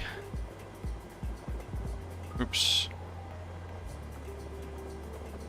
983 to Soron. S-O-R-O-N. Soron, Mike 986. 986 to SLV. Bingo. Activate. Execute. Menu. FS actions fuel. We want 7550. That's set. We're just going to do this quick time. In the load sheet, what have we got here? 117 passengers still. Lovely, they didn't get off in the end. 2.9 tons of cargo approximately to give us a zero fuel weight of 51.5 tons. So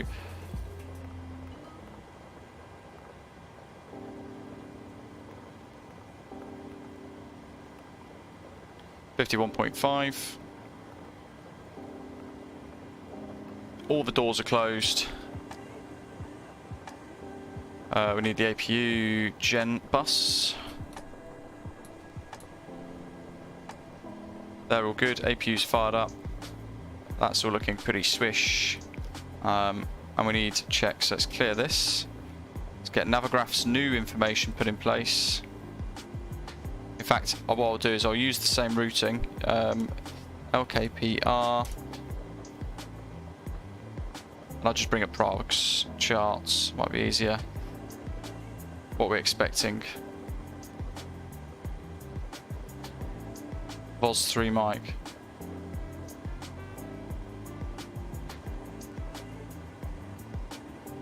Kilo.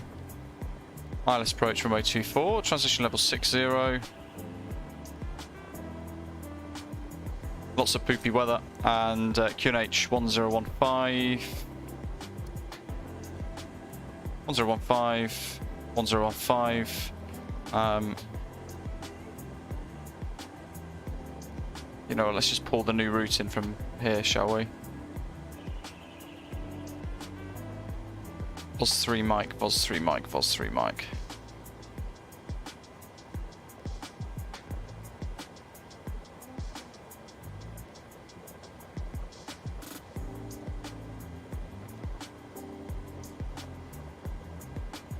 Vazice 3 Mike departure.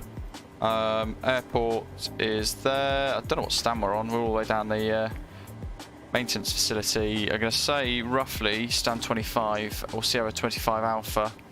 Do we get any information on the outside? Wowzers, it did not like that. Echo 3 apparently. Oh yeah, cargo terminal. What worries me is the fact that GSX is still on because we've got the ground vehicles there, look. We can bleed the APU, 350 sets, let's put APU bleed on. Packs are already off. Oh my god. Weird behaviours going on in the sim at the moment. Mark. Dutch Captain, hello, yes.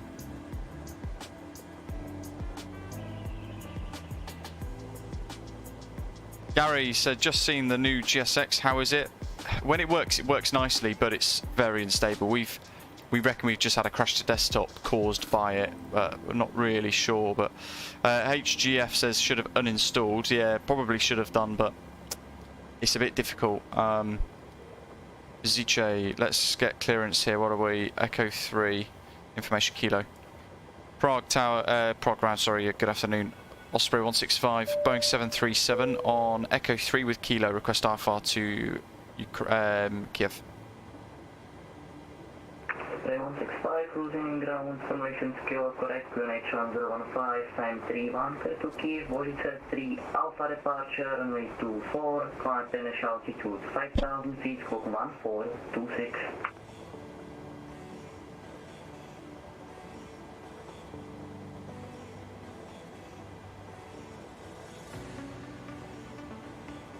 Clear to Kyiv. Was it the Vazice 3 Alpha departure? Initial climb 5,000 feet and squawk 1426, Osprey 165. Osprey 165, ready back, correct.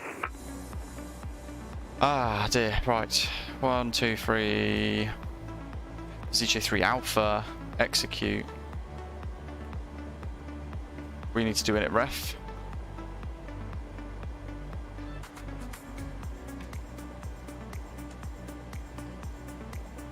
We just want to make it to the Ukraine, don't we?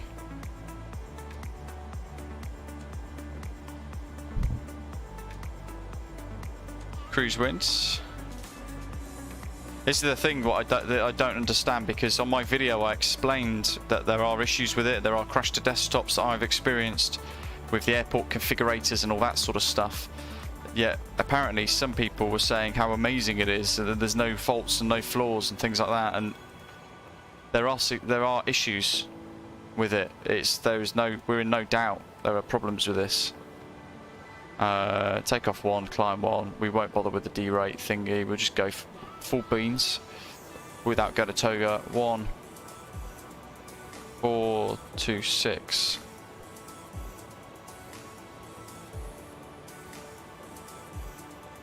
Bar brakes on.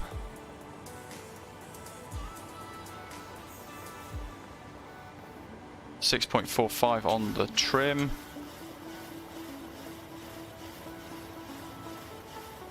.144 for the V1, V2 plus 10.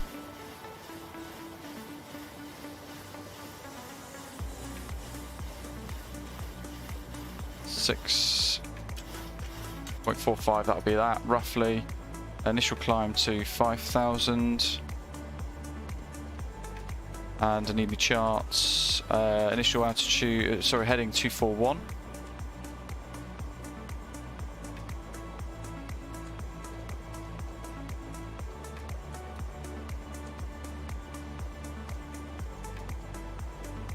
.146, sorry, 144. I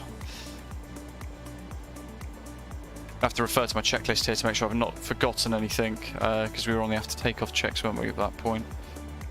That's all good. I'm not going to worry about checks and things. Fueling, loading, boarding is complete. Let's just get rid of the chocks. FS actions, ground services, wheel chocks removed. Transponder set, takeoff data set, fueling, loading, boarding complete. Cruise altitude, pressure panel set, MCP is set, departure's been briefed. We'll do that on the fly. Flight directors 1 and 2 go to the on positions. We're going to put auto brake on RCO. Radio frequency set, ground equipment's clear, anti-collision lights can go on.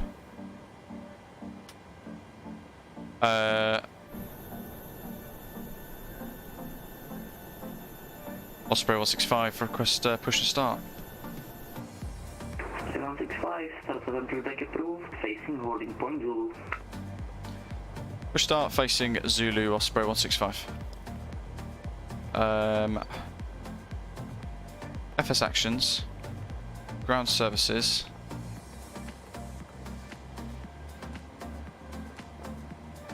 Pushback. Standard L, turn nose to the left, isn't it? Standard L. Push nose to the left. Where's hold point Zulu? That's that stop bar there, I believe. There's the charts, that's going to help us. Oh, sorry. We want to turn the nose right.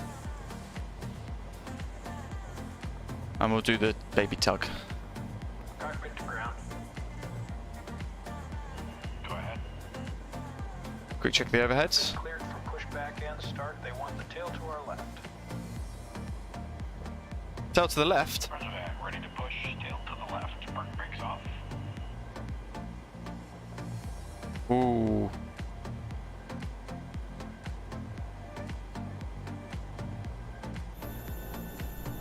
Tail to the left.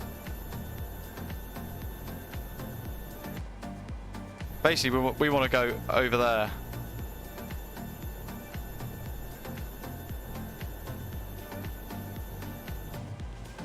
You know what? Let's just roll the dice because we Brakes released. are waiting to go.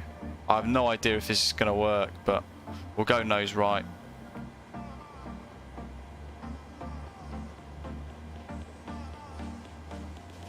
Brakes released. Here we go. Ground.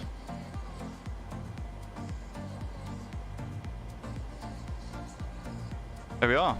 Push back and start number 2, folks. Thanks for bearing with us. No idea if we're going to make it to Kyiv because we haven't uninstalled GSX yet. If we get another... If we're going to get another crash to desktop, folks, with GSX running in the background still slightly, then what we're going to need to make sure we do is uninstall it. Yeah, Petter says nose left. We've gone for nose right now, so we've kind of cocked that up.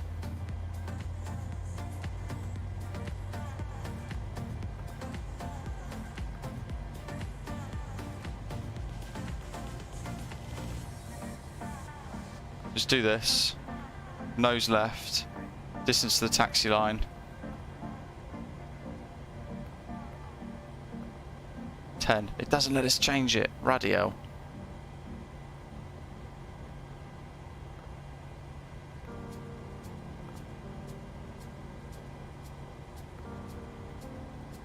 Self-drive. Now, I'm not great at this.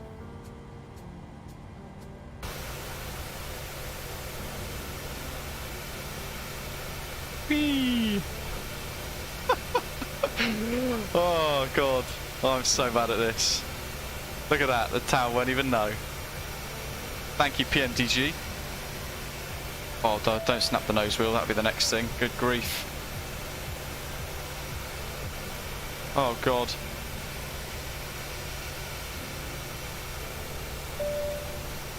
Let's just own it. This is fantastic. What an absolute comical set of errors. That'll do. That's proper messy, but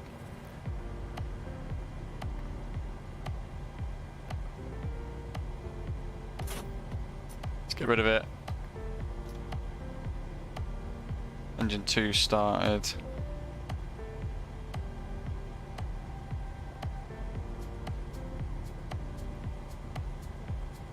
We got anything in the center tanks? No, they're empty. That's good.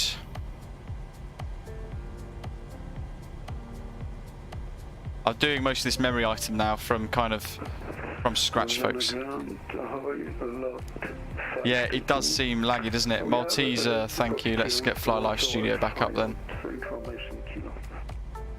522 losing ground, good day, information scale correct, QNH 1015, time 40, clear to Warsaw, for Alpha departure, runway 24, antenna shall speak. Put the original route on. Clock 1000. Only a third of the way there, good grief. We are clear to Warsaw as filed, runway 24, R2. Number 5. Mike, initial climb 5000, squawk 1000, lot 522.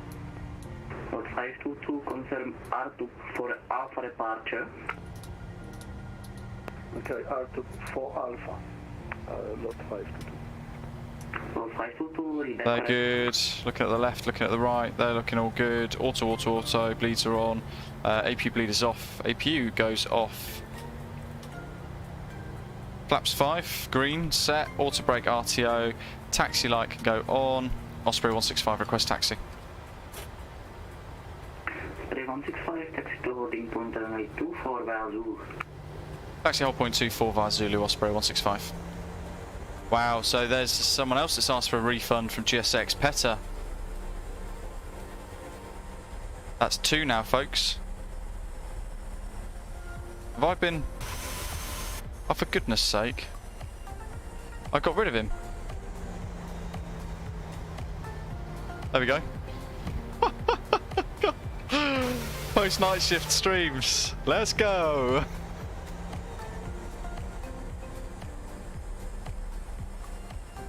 No return leg.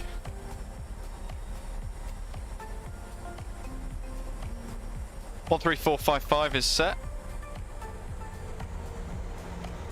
We want LNAV, VNAV, auto throttle, legs, no discontinuities, that's important.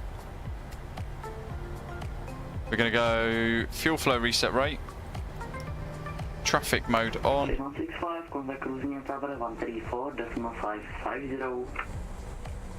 Oops, that's the sim brief thing, the sim lock. Contact tower 134550, Osprey 165, thanks for the ATC.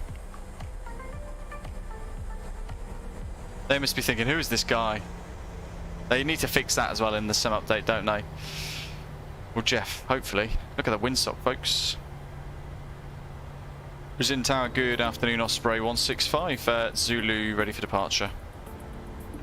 Osprey 165, hello, Brazilian Tower, runway 24, clear for takeoff in 270 degrees, 12 knots. Then airborne monitor, Unicom 122.8, have a good flight. Runway 24, clear for takeoff, and after departure, monitor Unicom, thanks for the ATC, Osprey 165.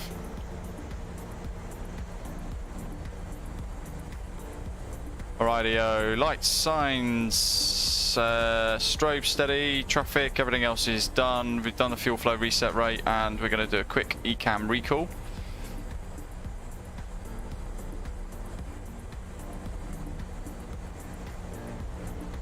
Wolfdog, no, we've gone to Prague this time.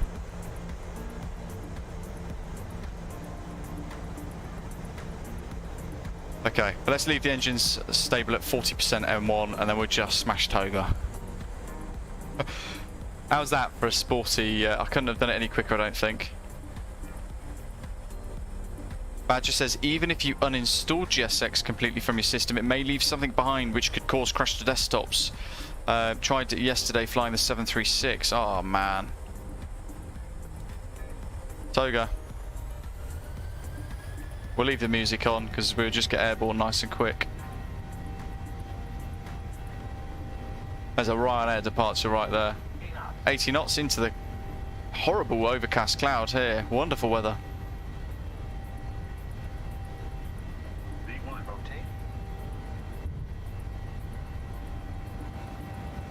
And as quickly as we got to Prague, we're back out again.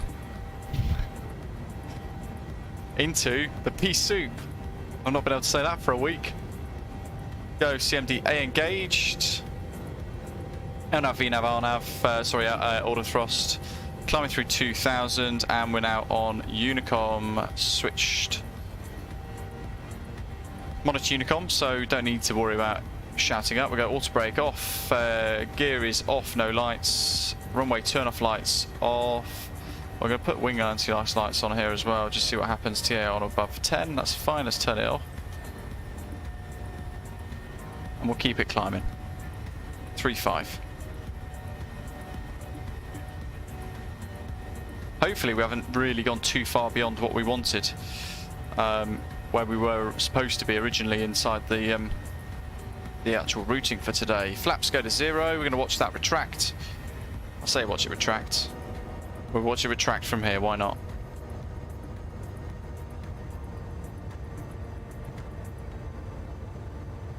This is proper pea soup. Love it.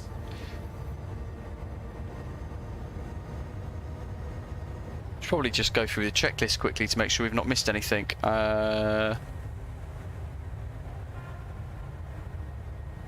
looks pretty good. We need to set the start mode switches to off. Cabin's pressurizing. Light signs looking fine. 3-5. Let's go to standard pressure now. We need to reset the drone cam as well because obviously that's reset. Oh, look at that break in the cloud. I kind of wish the menu wasn't in the way now.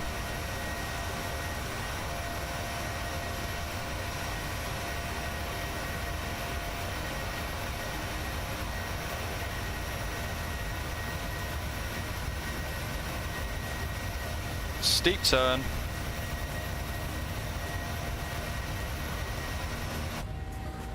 $250. Okay, rocking and rolling.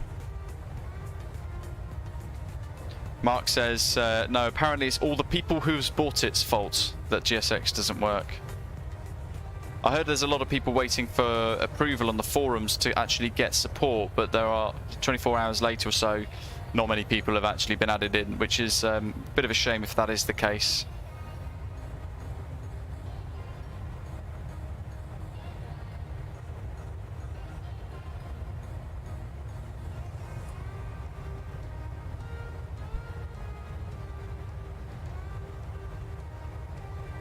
Okay, well, you know what they say, try and salvage what you can.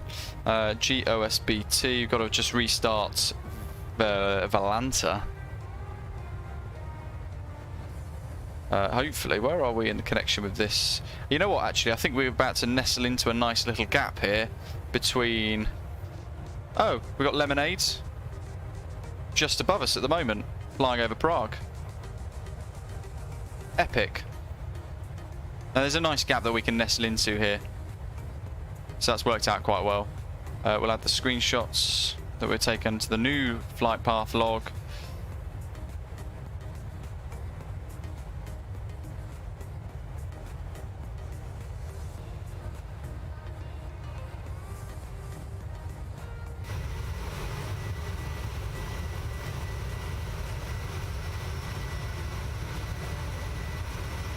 Lefty Lab says he's been waiting for GSX account approval on the forum since Thursday. Wowzers, that is a long time. Well, yeah, the de-icing, Jeff, just for information, I mentioned it in the video, it's a visual-only effect. It's not actually, it doesn't do anything. So it doesn't actually de-ice the aircraft, if that makes sense.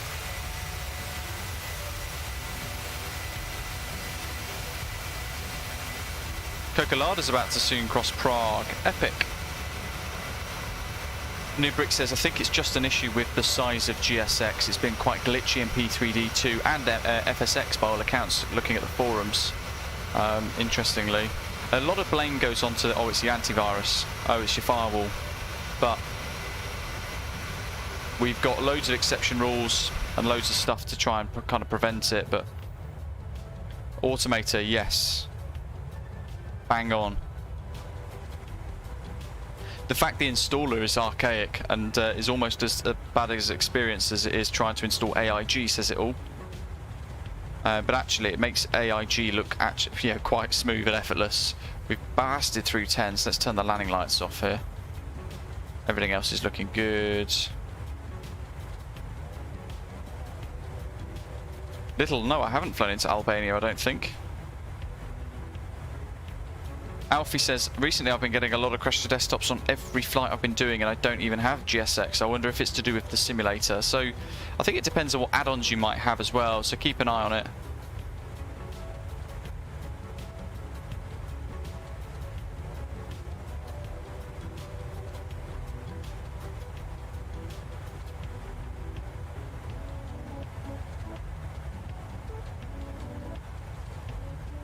Cross the land slots, folks, are now available for those of you wanting to take part in the Cross the Land event in a few days.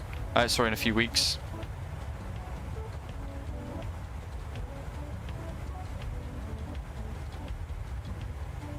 Cocolada, it sure does.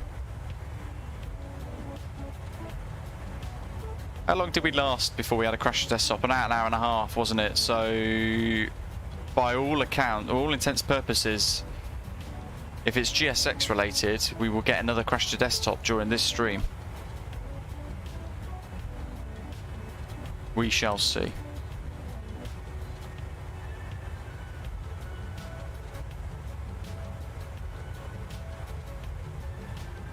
Nubrix hasn't flown yet with GSX, so hasn't encountered too many of the problems. Let's see, let's go for that window view for a bit. Kyiv radar just went online. Awesome! Kyiv. Lil says, next flight, could you do London Luton to Tirana in the A320 Neo? I will see. There's a couple of things we need to do over the next few days, including a preview on Monday of the upcoming brand new Innie Builds Ibiza scenery. Whoa, we're going to Ibiza, and we'll go from there. Really, we need to plan for something for tomorrow, but I haven't got that far into it yet.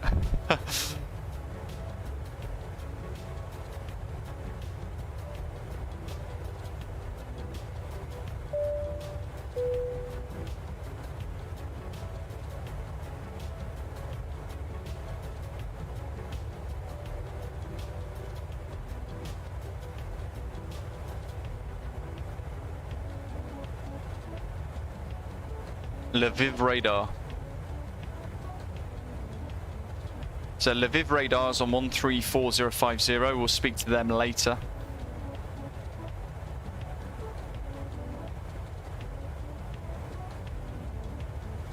R34 boy, hello, welcome. New to the channel, great to have you here. Awesome content, thanks very much, appreciate it. Asking, is that a cloud mod that you have installed? No, this is purely default weather. Default live weather, default weather system, cloud system, things like that. Yeah, you don't need to buy things like Rex. You'll see products like Rex, Weather Force. You'll see lots and lots of like their amazing reviews, but you don't need it.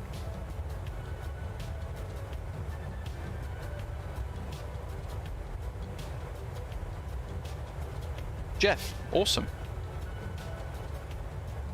Doc, well, I actually never tweaked the NVIDIA filter. I never got the chance to tweak the NVIDIA filter.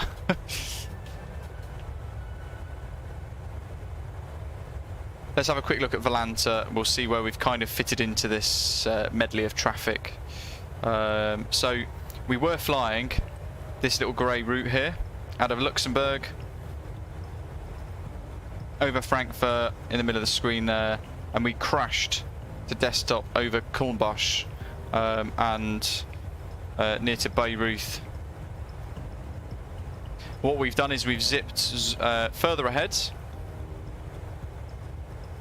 and we've kind of fitted into this now here, into the route. So we've gone back to the original routing for the event today, and we've fitted that into our departure from Prague. And actually, we're in a nice open piece of airspace here. Decent gap. Ryanair 1 Juliet Delta behind by a couple of minutes. And you can see, yeah, actually, we fitted in really nicely. We're behind FYA 3701, off to Dubai, LROP.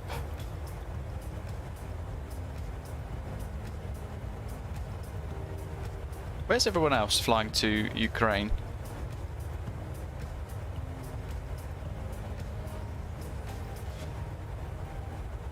Dibed. Let's go do a direct to Dibed.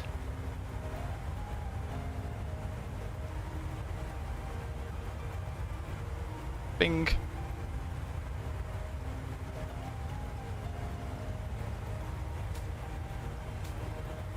So what we're doing here is just cutting out the line. So we're turning left at Vazice.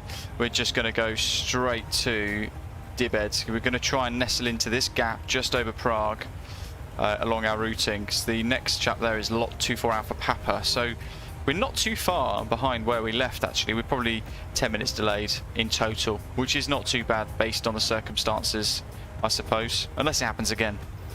But hey, sometimes we are not in control of these sort of things. So Stoners, cheers buddy, have a good one.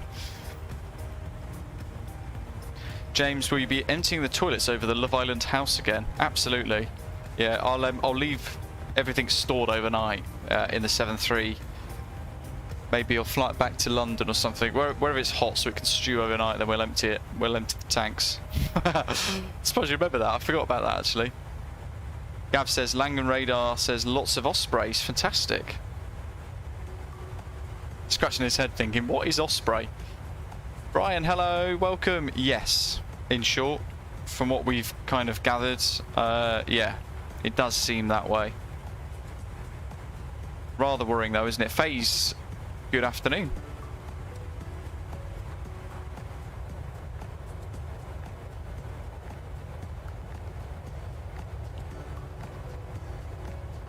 Jeff's taking a break from the airliner stuff. He's got some tail draggers, been doing stole bush flying.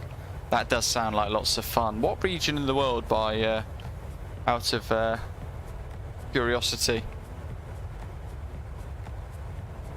I know around Alaska and through the forests and things like that could be quite cool. Pierce says, where do I sign up for Cross the Land? On the VATSIM website. So if you type ctl.vatsim.net, it will give you the links for you to be able to book your slots.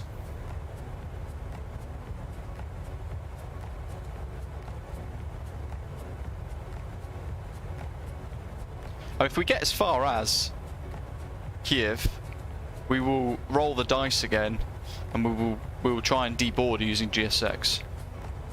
Why not? And Mark, I think it's supposed to be air we go.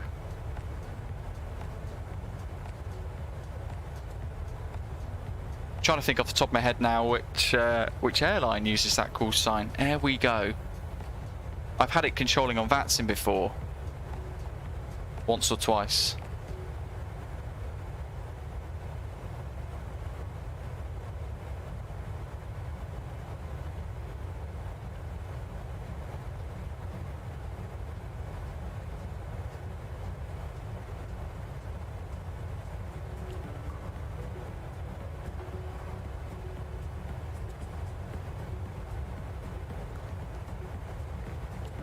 Here we go.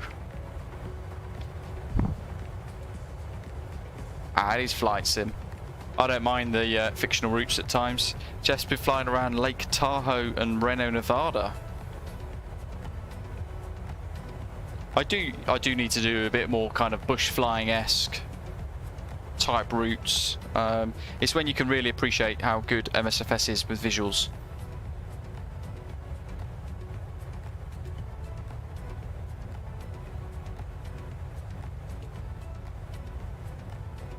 Nubrix is, I suppose it could be a question for everybody watching. Nubrix is asking, what is the best low-cost carrier in Europe in your opinions? There is a correct answer, he says. I'm going to say EasyJet, because they're still semi-respectable. Or Jet2. Could Jet2 count as a low-cost carrier? I suppose it probably could, couldn't it? I'll go with that.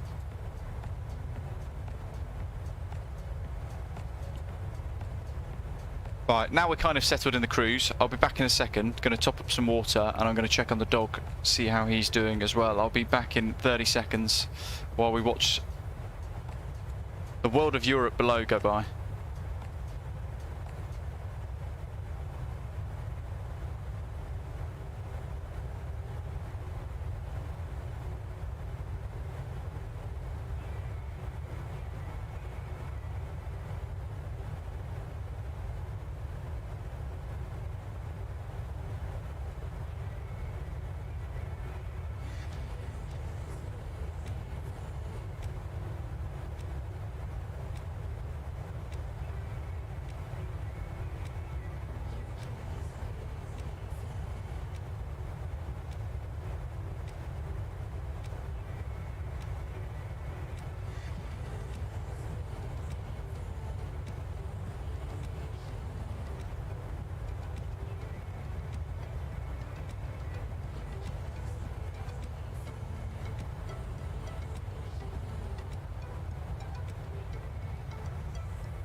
Bingo. Mark, nice. Yeah, he popped in a few minutes ago, literally as we were getting the crash to desktop, suggesting that he wanted to go out to the garden briefly. So I was conscious I wanted to get going first, get to like, take off and etc., and then go from there. Really. A couple of people saying Ryanair and Transavia.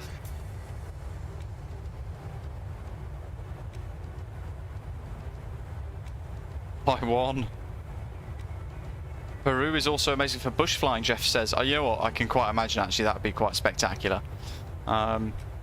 Peter, welcome. Recently joined. Great to have you on board. Are you planning any retro flights like the DC-6? Yeah, we've done one in the past with the DC-6. A few weeks back we did Anchorage to Nome, I think it was. We do need to do another journey back towards Anchorage from there. We want to explore a little bit more of Alaska because it is pretty special over there, isn't it? Probot saying, what do you think about GSX? When it works, it's spectacular. It offers that nice level of immersion. It does look very, very good, but it's so unstable. It took me about 3 days properly to install it. When I did finally install it, it's quite clunky. I was editing a couple of stands and I was exploring how the different features work, like the pushback editor and a few other things, airport editor, aircraft editor, and it kept crashing every time I exited the editors, which is strange. Quite frustrating as well because it crashed to desktop the sim. And then obviously today we've had an unexplained crash to desktop, which the majority of us seem to think is definitely linked to GSX. Though we couldn't find any trace of it in the system log. But yeah, it's a bit difficult to recommend at the moment because it seems quite clunky. It does come across as unstable, or I don't want to say unfinished. I don't think that's fair, but tough. GSX works every time, 80% of the time. What's the old saying from Anchorman? 60% of the time, it works every time. 3-6 right in use, David, thank you. Which means, I mean, if we get that far, let's face it, it's all up in the air, isn't it? No pun intended. There's our progress on Navigraph. We're going to go to, actually, it'd help if I actually gave you the progress. There we are. We're doing a big old dissection through the Czech Republic there.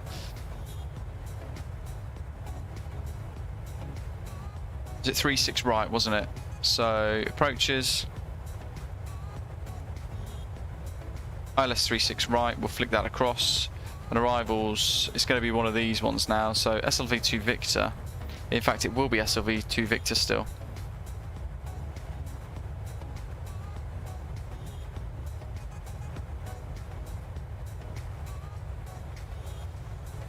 Echo, Foxtrot, Juliet, Quebec.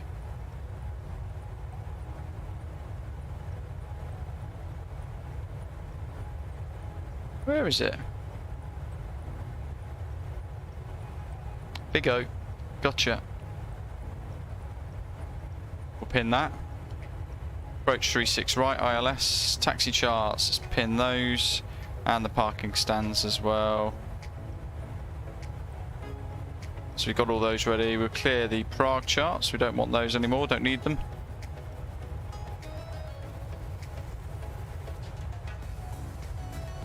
Is it C25C for the citation, the ICAO code? Off the top of my head, not entirely certain. I don't really tend to fly the private jets, but I think part of me thinks it could be that. I can't even do descent wind forecast now, actually.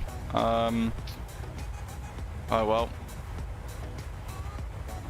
We'll have to get the assistance of Lviv radar to work out where our best top of descent is going to be. But it's going to be around where it's at the moment, but the aeroplane doesn't have the wing data to help it out.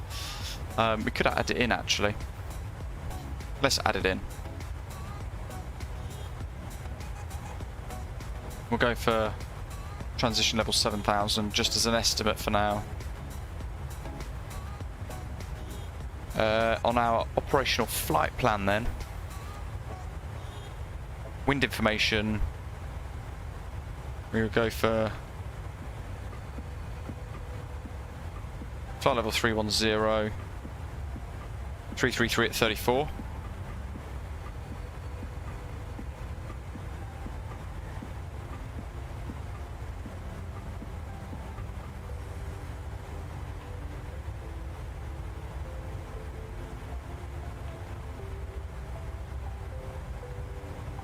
Oops, and that's going to be 33317.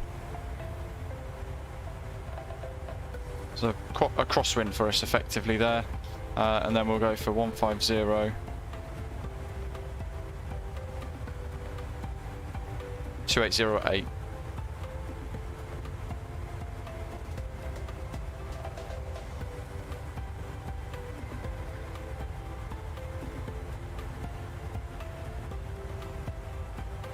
Now, I'm going to cheat a little bit. I'm going to zoom across on Volanta all the way through to the Ukraine. And I'm going to click the airport to get the ATIS information. Oh, there isn't any. Perhaps not then. 10... Oh, what was that? 1020 hectopascals. There we go. That'll do for Borospil.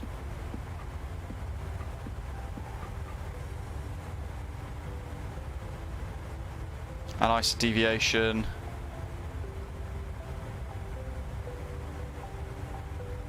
+6.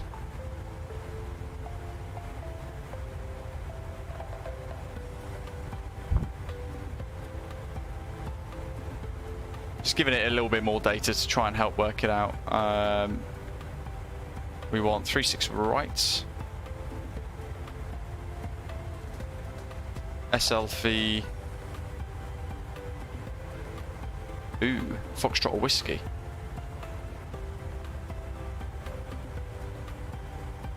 It's probably Whiskey, isn't it?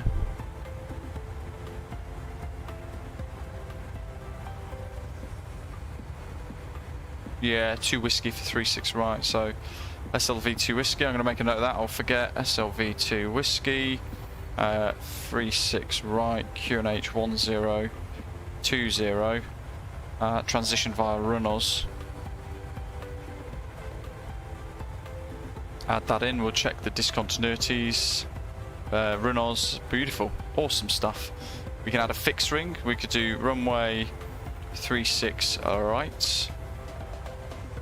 And we'll do 6 miles, and we'll do 10 miles. So descent's done, cruise is already in progress, fixed rings are in place, arrival data is already set. We just need to check weather data when we get a bit closer. Let's set the call sign in the yoke. And we're going to make sure we've recentered the heading bug there as well. What we can also do, a bit ahead of ourselves, 1133 nav 2.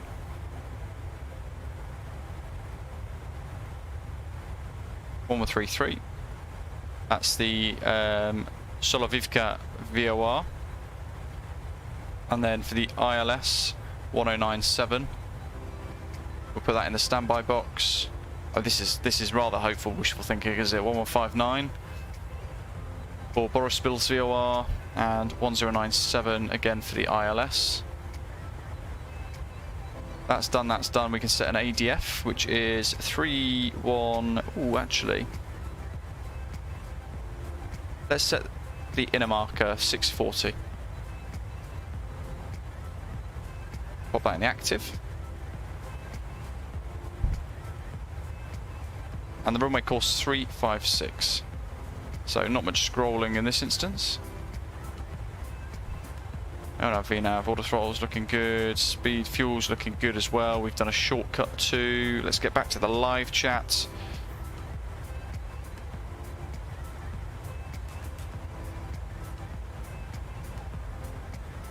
Centurio, hello, says got some actual instrument time today. Clouds down to about 1,000 above ground level. Epic. New bricks does look like the GSX warping features. It lets you move without breaking anything, like when you move the MSFS Sulu. It's easy for repositioning when spawning on somebody on VATSIM. That's quite a useful feature, isn't it? MPS Gaming says this time after takeoff from Luxembourg it works well, but flying offline with AIG active, not on VATSIM. piss. You can't just log on and fly on VATSIM. You've got to understand all the process involved. You're basically talking to real people that are acting as the controllers and things like that. All trying to follow the real world procedures as accurately as possible, basically. MG King saying, what was the 176 on the yoke? So it's kind of the old school call sign kind of thing. So your pilot would get into the 737 and save his call sign as Speedbird 185. He'd flick it around to 185. Today we're Osprey 165. Because we've got the 3 figures, we can use this as well as a bit of a nice visual thing. Nabil says, did GSX work or not? It did on the ground in Luxembourg, but then about an hour in we got a crash to desktop. So there's a lot of people reporting all the stand by. All reporting the same thing. Why is he on a opposing? This is going to be interesting to watch. Can't see him. Got a traffic warning. There he is. He's on the same flight level as us, but going the opposite direction, which is a big no-no. He should be 1,000 above. He should be on an even flight level there, but he's not. He's on a nod. Although, actually, to be fair, he's probably on something like X-plane, where it doesn't it doesn't simulate the real atmospheric conditions and try to simulate pressure properly. So he could be actually at an odd flight level, but configured in the old way of simulating pressure, not the new way that MSFS tries to do.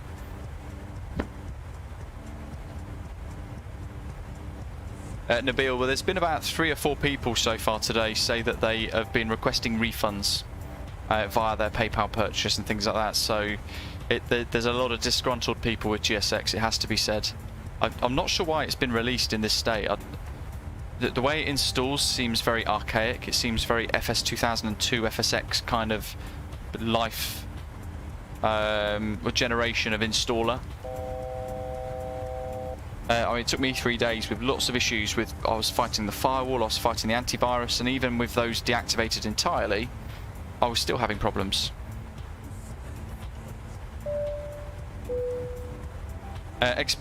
Why mentioning X-plane, Doc? Because they simulate pressure differently. So we had that TCAS alert there, and I was saying that he should be on an even flight level. There's every chance if he's on X-plane, he is on an even flight level. But because MSFS simulates pressure in the world, well, it tries to do it as accurately as possible. Oh, have I got LRM installed? Yes, I do.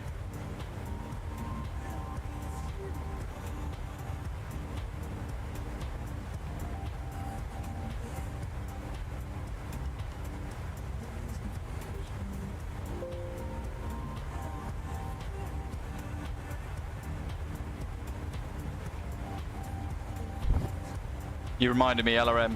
I've just reset it to make sure we've got our new route put in place. VATSIM, well, he said he was going to send it to me and then didn't, so I'm not going to pester too much. I can't understand. There's not many routes available for the MM Simulations Palmer anyway, so I don't really understand that scenery, to be honest. No, initially he was showing a 0-1 dock on the TCAS. He was showing level with us.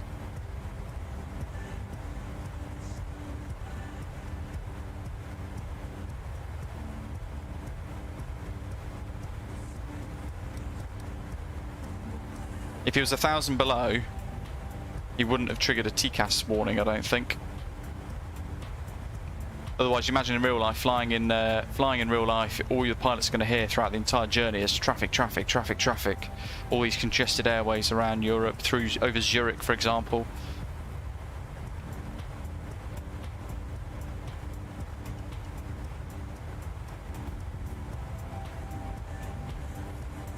Nabil, what's disappointing is some didn't point out its flaws. From what I've heard, and I've not watched any other videos on the preview of it, effectively, but from what I've heard, there were a couple of videos that just sung its praise and said how great it is, but they didn't speak about how difficult it was to install. They didn't speak about the crash to desktops. They didn't speak about the clunkiness of the the editors and the fact that it becomes unstable. They didn't talk about the fact that all of a sudden sometimes you can get this incredible lag within it, which is a bit weird. And then your sim will crash because all of a sudden it's gobbled up all of your performance in your PC, and then the sim just dies. Yeah. Simwings Mahon coming soon. Well, that'll be quite a cool one.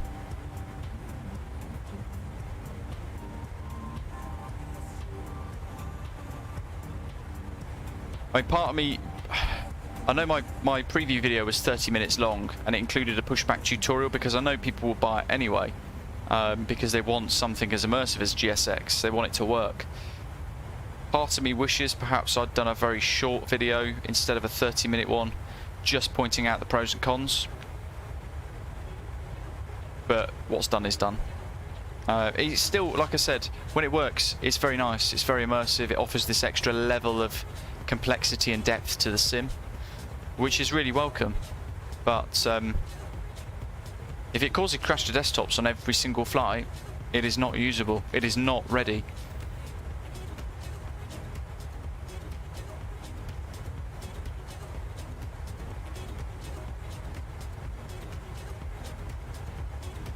Little rainbow down there. Don't know if you guys can see it. Hopefully you can. From the corner of the window going into the cloud.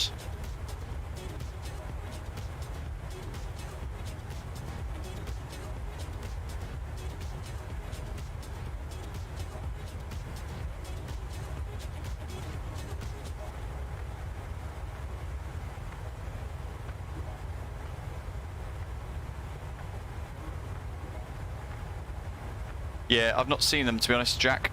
I know the first one was very good, but I've seen another one saying that he's uninstalled it. And to be honest, I think I might uninstall GSX as well, based on today's behaviours in the sim.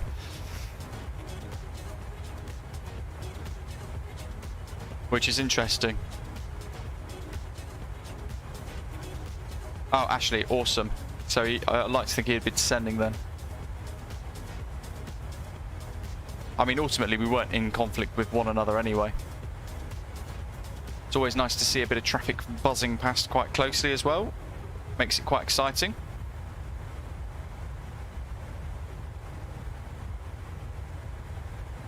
And actually, we have nestled in quite nicely here, I think. In fact, we're behind Faris, I believe.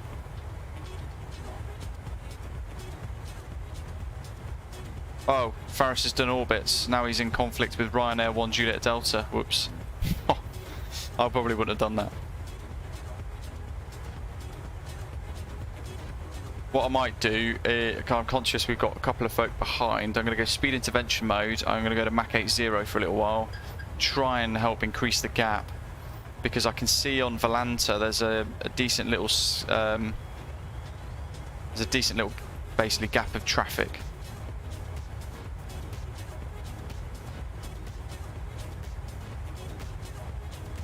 Grant says, installed GSX yesterday before reviews.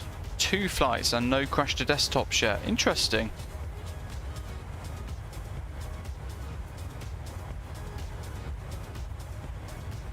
Shaquille says, I've bought it and have yet to use it. Won't work, or if it does, it kills the sim instantly. Jesus. I mean, it just sounds like everybody's getting such a different experience all the time based on everything.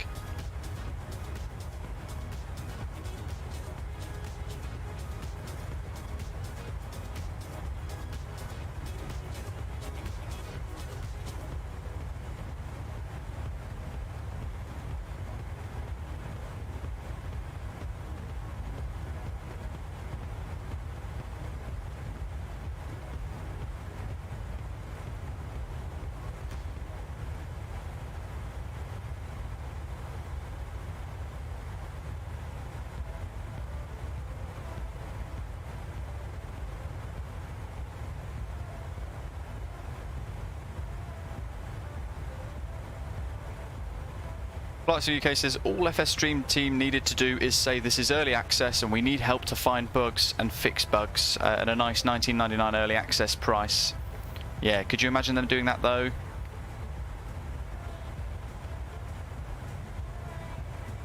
Pete says, I haven't even got GSX to work yet. I've uninstalled it for the moment, and it's disappointing.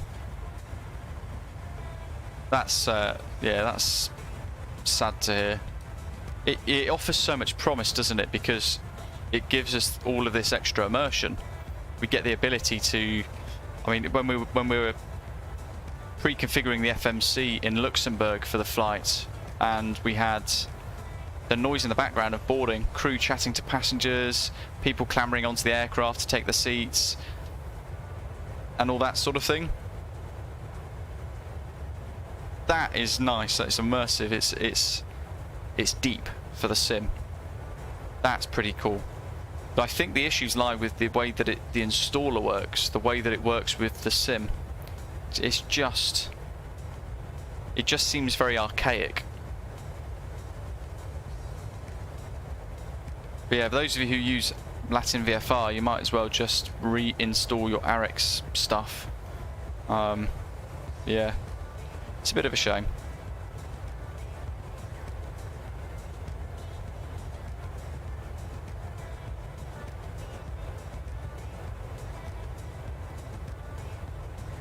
China says, GSX just doesn't interest me. Why should I care about realistic ground services when 99% of the time is spent in the air? Yeah, very true. It's just that it's the immersion that you get at the start and the finish with the passengers boarding and deboarding and all that sort of stuff. But as Jeff is saying, a lot of people fall for the hype on release of products. Jeff likes to sit back and observe when something new like GSX comes out, and effectively he gets to spend a few days sitting back watching everybody experience the good and the bad to help decide if he's going to spend his money on a product. And that's a good way to deal with a flight sim add-on, really, that is offering something very new to MSFS. Let's face it, GSX has been around for a long time in various forms for FSX and P3D, but it's a brand new product, not really tested publicly that well. On a next generation simulator.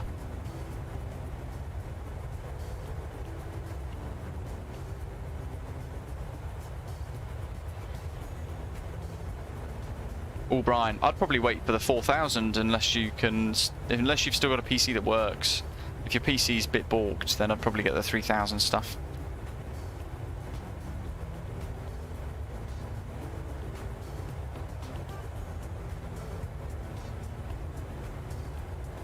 Like what it sounds like, he's got previous for that, based on a conversation that a couple of people were having in Discord the other day on our Discord server.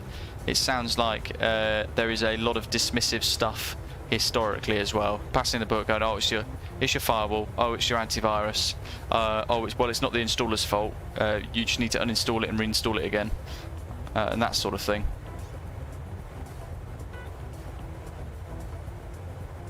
VATSIM says, when MSFS products are hyped but turn out underwhelming, GSX, DirectX 12, Fenix A320.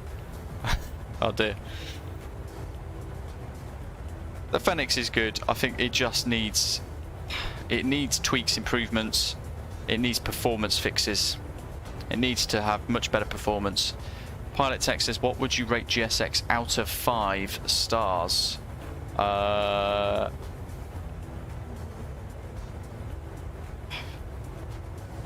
It's tough. I've not had too many bad experiences yet, so I'd probably say 3. What's our radar? 12545.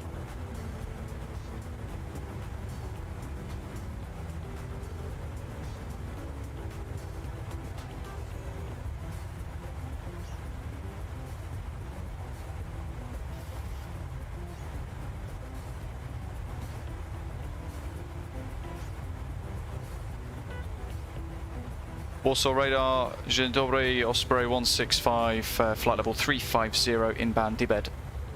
Osprey 165, Warszawa, good evening, radar contact.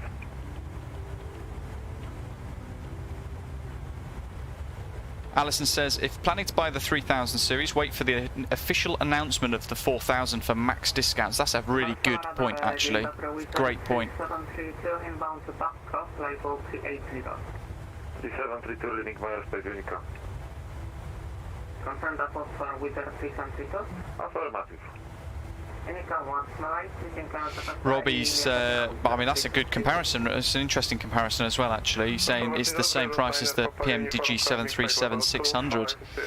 Avsim says, Fenix attempts to murder my CPU. Can't even use ultra settings with it. Have to make my own sim look worse just to fly it. Yeah, that's not acceptable. When the 737 from PMDG is as smooth and as good on performance as this is, it's not acceptable for Fenix to then have such bad performance, because even the A320 Neo, the A320X for me, performs better than the Fenix A320, which is why I don't fly it that much. And I want to really like it. I want to really enjoy it, but until performance is on par with this, or at least on par with the Flyby Wire A320X, I feel like I kind of labour myself to try and actually fly it.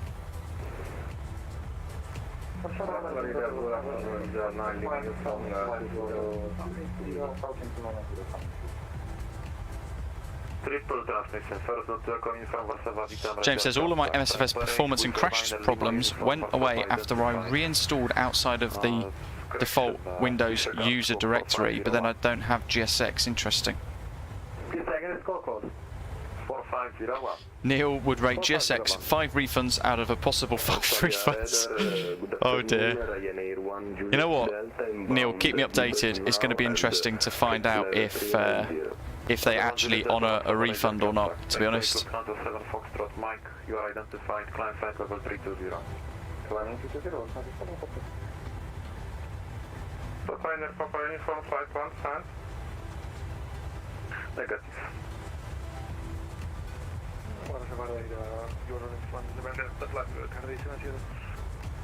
Look, says MSFS 2020 is extremely expensive, and I don't think I could ever get the money to get any add-on. Get the standard version, it's about 50 quid, and then you can add everything else on. Pick what you want the most, really. The 737 is exceptional. Ryan's never installed into the Windows drive.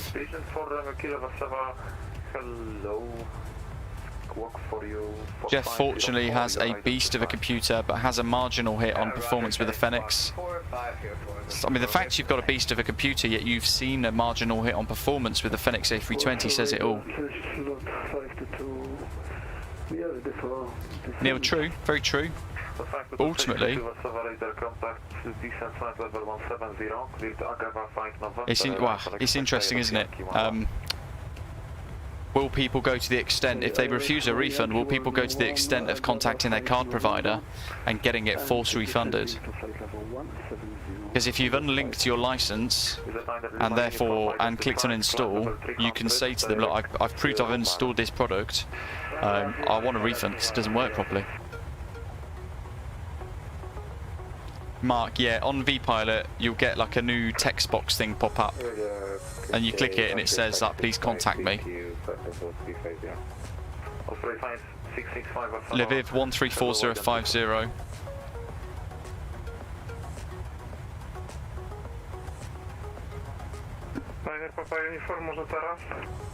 Is next 134050. That's going to be Ukrainian airspace. Lviv radar 134050. That's good. Okay. Pilot Tech, no, I'm working over across the land at the moment. Fingers crossed for across the pond though.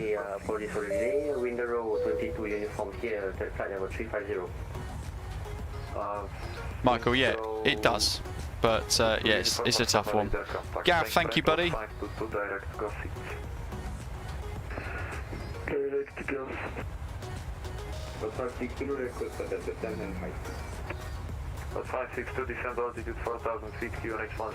Neil, nice. Keep us updated.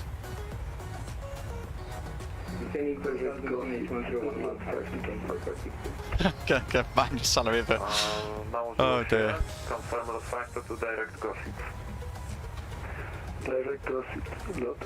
Yeah, as Michael saying, the Fenix has more in-depth systems than a lot of other aircraft, so could live with it and expect a little bit less performance. Part and parcel are probably most of the issue is the fact it runs the simulation outside the sim in the Fenix app, which is a bit weird. So perhaps that does hit performance there. Gav, really appreciate the support. Thanks for your super chat, buddy. Very generous as always. Jeff says the only FS Dream Team folks are the ones who have created GSX. Jeff is saying only FS Dream Team product. The only FS Dream Team product he has bought is Charlotte, and it's the only airport he's had issues with. Interesting.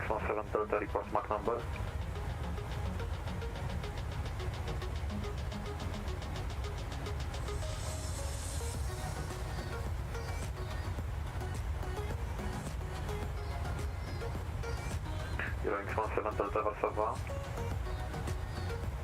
Eurowings 17 Delta, go ahead. Report Mach number. Doesn't know yet. I mean, ultimately, this aircraft is an incredibly complex simulation. He doesn't have an EFB, but an EFB is coming. It is coming, in the near future, and it'll be interesting to see how that affects performance. But everything else is a very deep, in-depth, complex simulation of the Boeing 737, and this is by far the most smoothest, best performing aircraft in the sim still that I can say that I've got installed. So that against the Fenix A320 performance, there is a big polar difference, isn't there?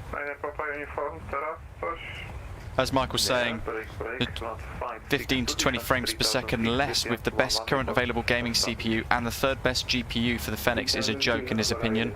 Like you said, I want to like it, but performance kills it for me. Absolutely. I find myself more inclined to use the Flybywire A32NX instead, more and more over time. Amazing Mace, yeah, pretty much around that time.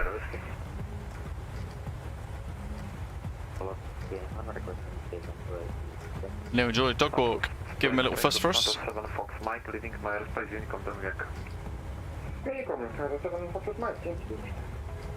At Dibed, we will be handed over to Lviv, and for the first time we'll be speaking to Ukrainian controllers on VATSIM, and for the first time flying inbound to the Ukraine. So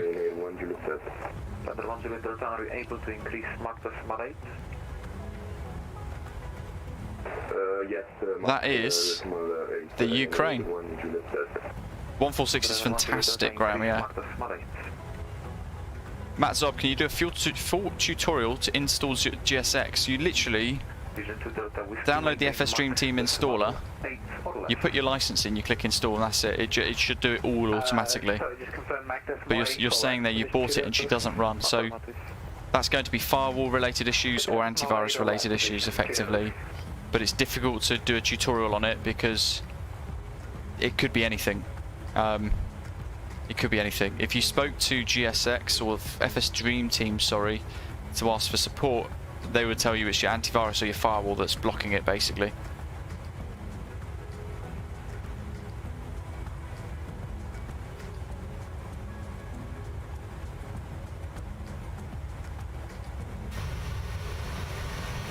Apparently, TCAS is saying we've got someone up the chuff. MPS Gaming's just got another crash to desktop, MSFS NT DLL DLL. That sounds like a corrupted file to me. Surely that should just be ntd.dll. What file does that relate to as well?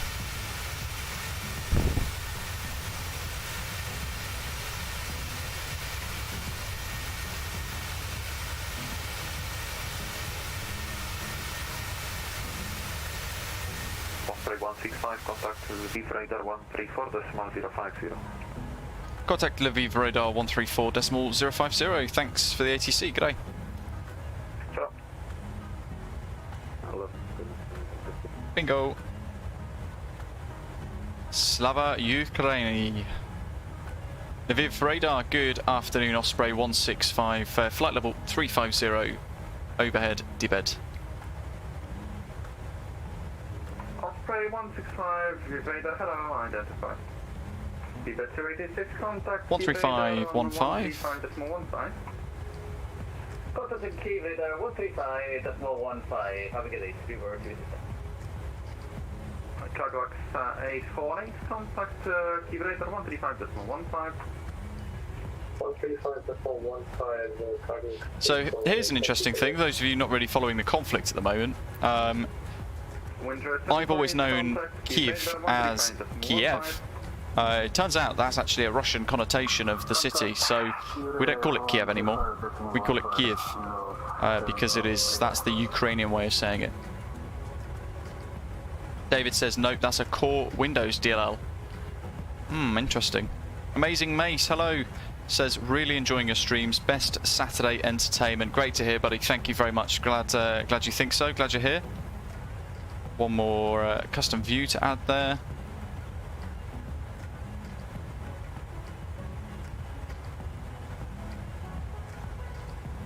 Matt Zob, it took me 3 days to properly install GSX. Just so many problems. And in the end, I got pretty frustrated with it, to be honest. We need a weather profile generated for Kyiv.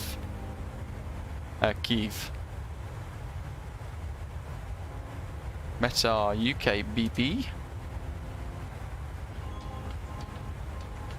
What do we got?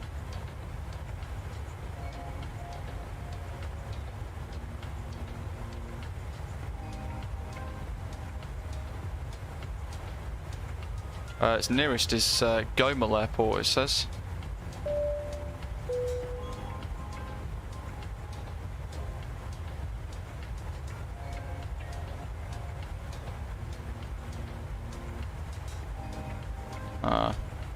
It's going to be difficult to get the metal ready for Kyiv. Hi, Control, good afternoon. Not yet, buddy, no. We've still got a little bit of a way to go, I think, for waiting. Who's that? Jacob, welcome aboard. Thanks for subscribing. Aaron Martinez as well, 8 minutes ago. Spizy. Anchor Paul, Petter as well. Welcome, folks. Danny, quite a few other people as well. Who've we got here? Mike Juggernaut, Tom Berry, Denny Days, DGVD. Loads of new subscribers today. Welcome aboard. It's great to have you all with us. If you haven't hit subscribe yet and you weren't put off by the crash to desktop, please do hit the shiny red button down below. What were we doing? Balanta. This is exciting. We're in Kyiv. Busy airport, it says. Winds 190 degrees at 2 knots. So I'm going to feed this into VAS airplane toolbox, basically, which is what we use for the performance calculations. 190 at 2. Runway conditions dry. Barrow 1020, and the outside air temperature in Kyiv is 1 degree Celsius. Wow, that's chilly. And we'll calculate that. Actually, we need to change that to 36 right.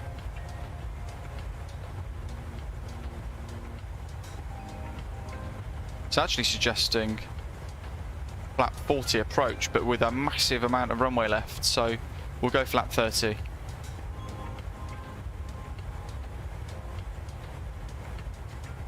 What's our estimated landing weight on our sim brief profile here? Let's find out. 54.4. Okay, that's probably why it was only given flap 40.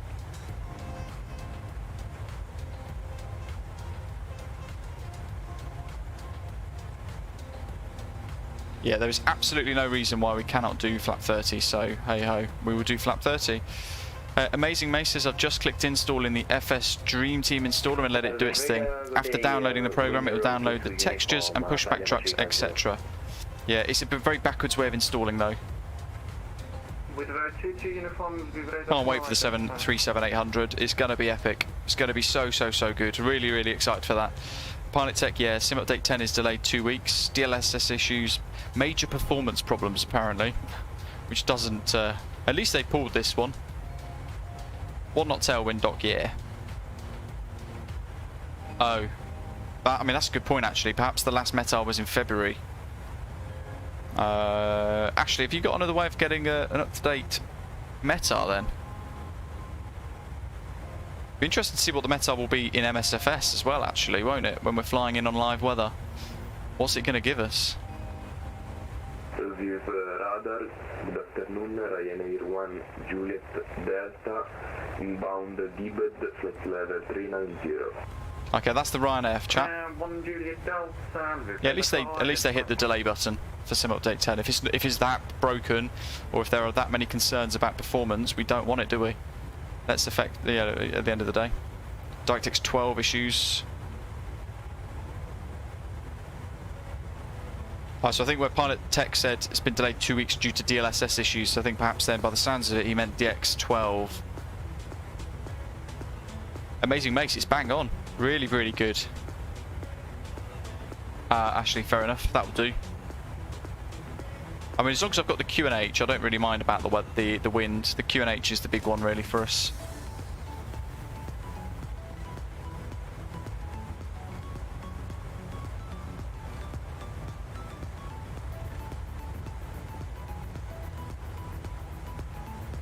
Let's kick into Navigraph again while we're listening to some buzzy music. Solovivika 2 Whiskey arrival to runway 36 right, expecting an ILS. Probably what we're pre-planning for here. So over Solovivika VOR 113.5, which we've tuned in at the moment, and it is active in VOR 2. We're going to head 057 degrees, unless we get vectors, folks. We're going to head up towards Antonov's National Airport in Kyiv.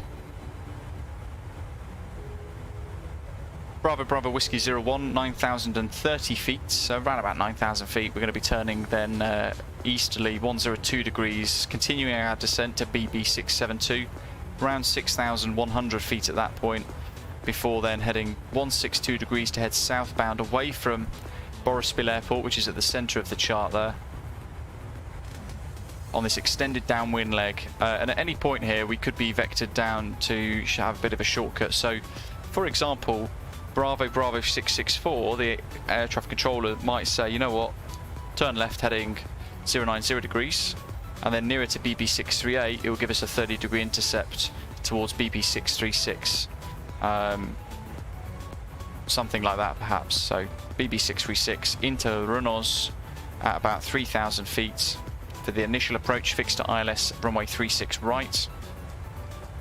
And in fact we need to change our ILS frequencies, don't we? 1097. No, we did. I'm thinking of the earlier journey before our crash to desktop.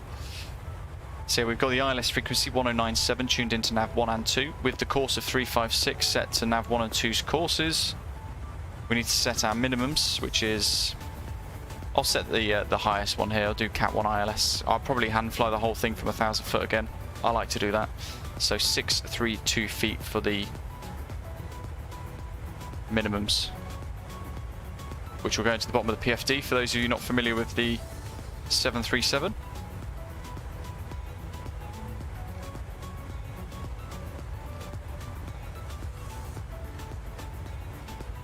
(632). I think we had 1020 roughly, didn't we? But that's a pure guess. 1012 for the QNH. Lovely, thank you, Ashley.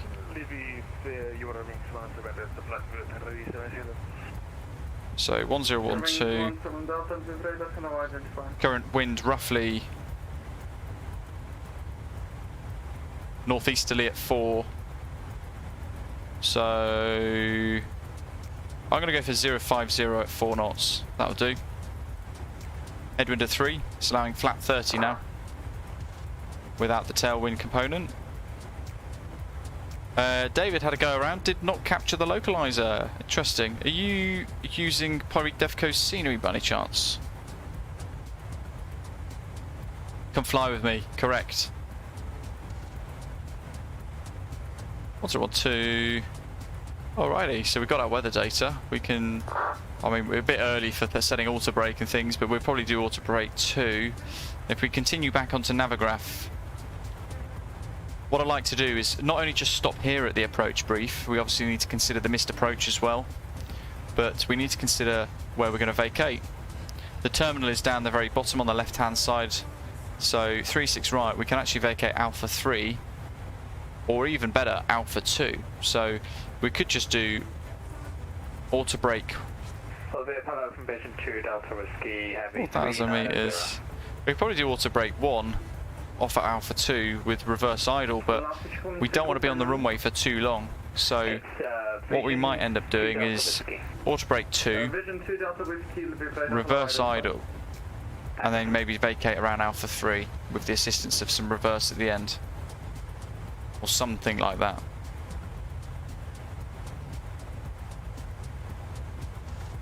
Alright, we'll make it up on the fly. Why not? We'll see what my 2 hours of sleep post very hectic night shift brain can achieve. Mark, yeah, no worries. 2 Trippy is asking, what is the difference between an ILS approach and an RNAV approach? I always use RNAV. So an RNAV is a GPS version of an ILS approach. It's probably the simplest way to explain it. But you've got to look at the GPS elements to say whether or not your RNAV approach is LNAV only, or if it has an LNAV and a VNAV element, which will be like a traditional ILS, but based on GPS data and positioning of the aircraft. But also whether or not your aircraft is capable of that particular RNAV approach as well.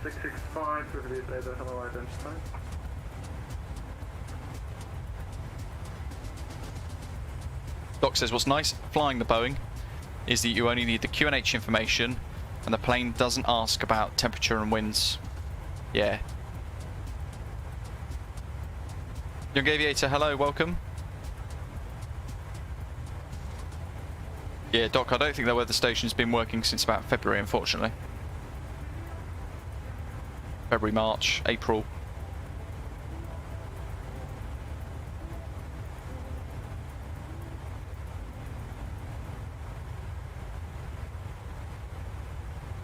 I mean, a lot of countries in Europe are now moving away slowly from ILS. They're moving more towards the use of RNAV approaches, RMP approaches, or GNSS approaches as they're also called.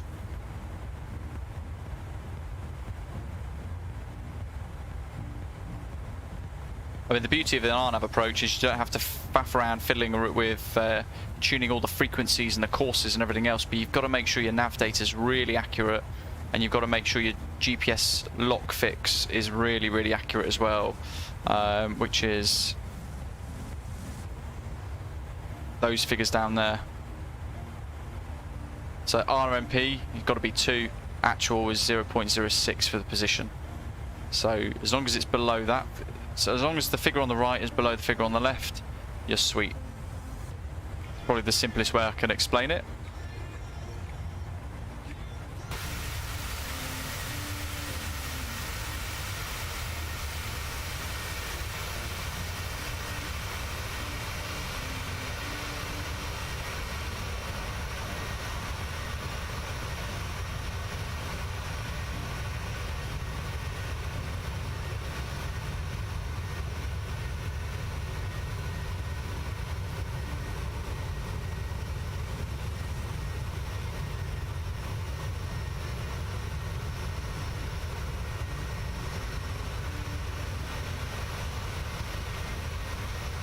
Radar, hello, August Romeo Kilo, 5E60, so it could be QNH, but it could also be the fact it's not an LNAV, maybe it's only an LNAV only approach, so it wouldn't have given you the vertical guidance properly. But don't forget, it also depends on what nav data you've got and the scenery. The scenery has got to be configured properly for it. If the developers haven't put in the right information that feeds and links in with the nav data, it could struggle.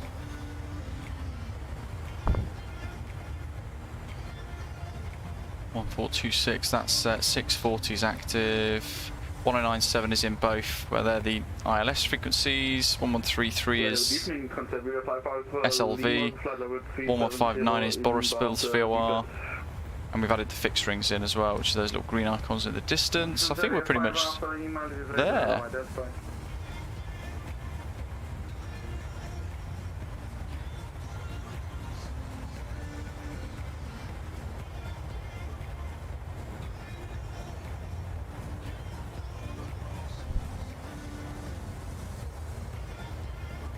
$124 likes, thank you guys. It's great to be back. It's been a long time since we've been able to stream. I've had a massive struggle. For those of you tuning in, wondering why there's been nothing for the last week, something went horrendously wrong with my computer. Blue screen of deaths. We wiped Windows. I accidentally wiped my D drive with all my other stuff on it as well because I was rubbish at tech. And basically we had to start again from scratch. So we've been up against it really. But I've had a lot of great help. Oh my goodness me. Crashed to desktop.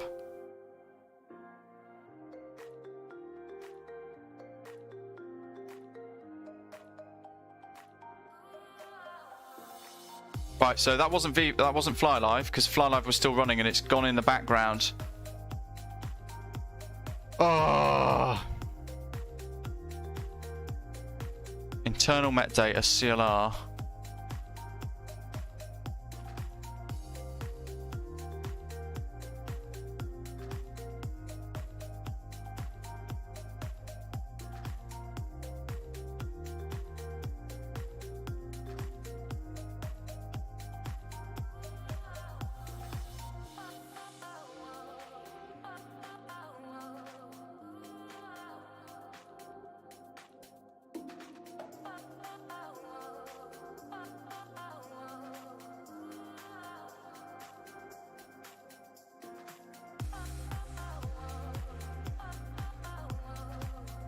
Right, let's go to FSDT installer. This is almost infuriating. We were so close. GSX Pro. Uninstall. Get rid.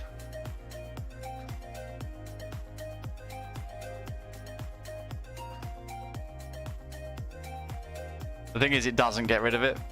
So if I go into my program files, which is in the C drive, program files, add-on manager, it's still all here, look.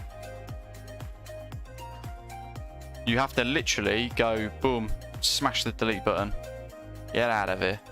And then in here, program data, there's a hidden folder virtually with an exclude folder as well, which I might just leave in because I don't think I can't do much, it's empty.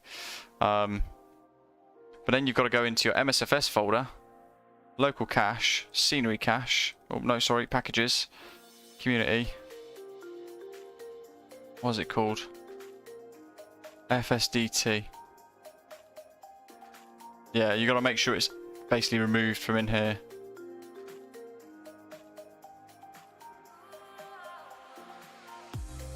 Which it has now.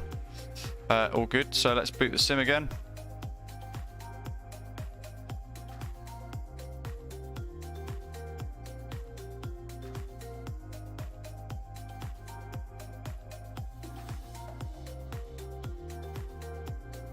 Oh no, actually, I'm going to have to ban that word.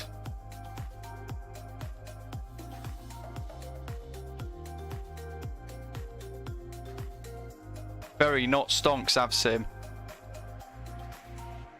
Booty the horse, time to uninstall GSX.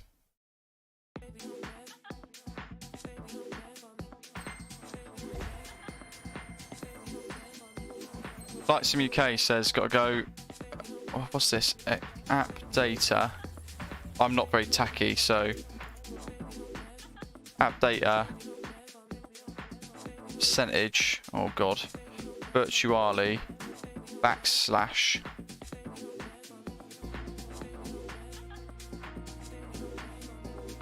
oh, there's a backslash there as well. Oh my god, there's more. All right, get out of here. Get off my PC. Boosh. Okay, well that's wiped now. It's literally just smashed it to pieces. Spawning to look. I mean, good grief. We haven't got any scenery installed for anything really.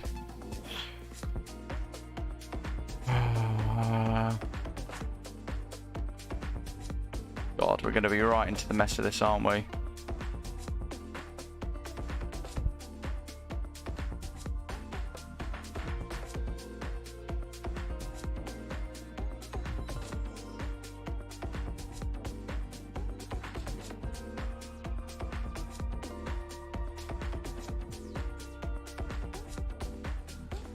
I was kind of looking at Chisinau as a potential.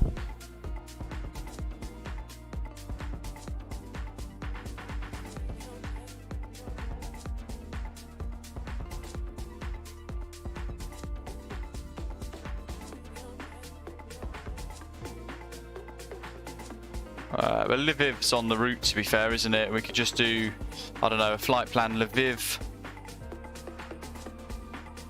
I don't know.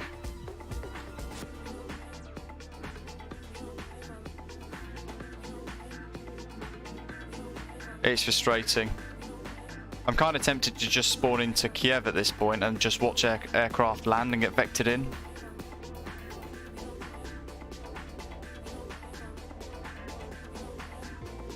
Better, yeah.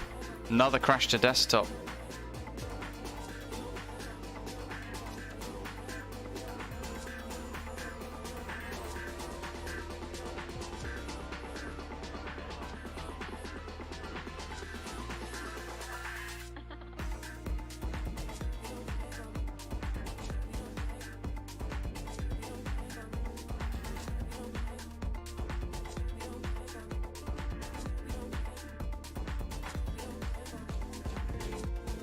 Amarok, big time.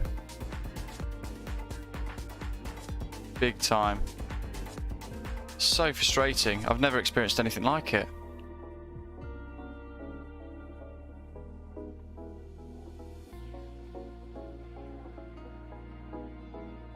Alright, quick polls live. Vote, vote, vote. We decide what we want to do. We can either just plane spot at Kyiv and listen to all of the aircraft being vectored around us, or I know, Ashley, I've changed it. Or we can go to Lviv and do a short hop to Kyiv.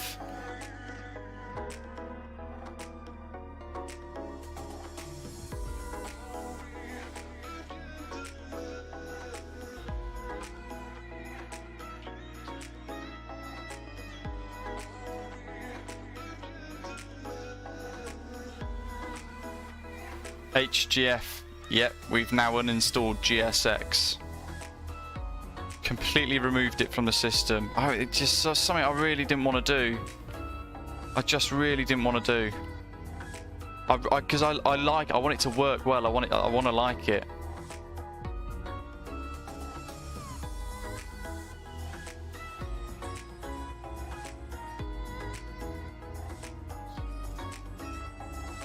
We've got until the main menu loads, folks, to decide what we want to do for this dynamic decision. I mean, I might as well change the stream title now to GSX not live. Robbie, deploy the Cessna Caravan.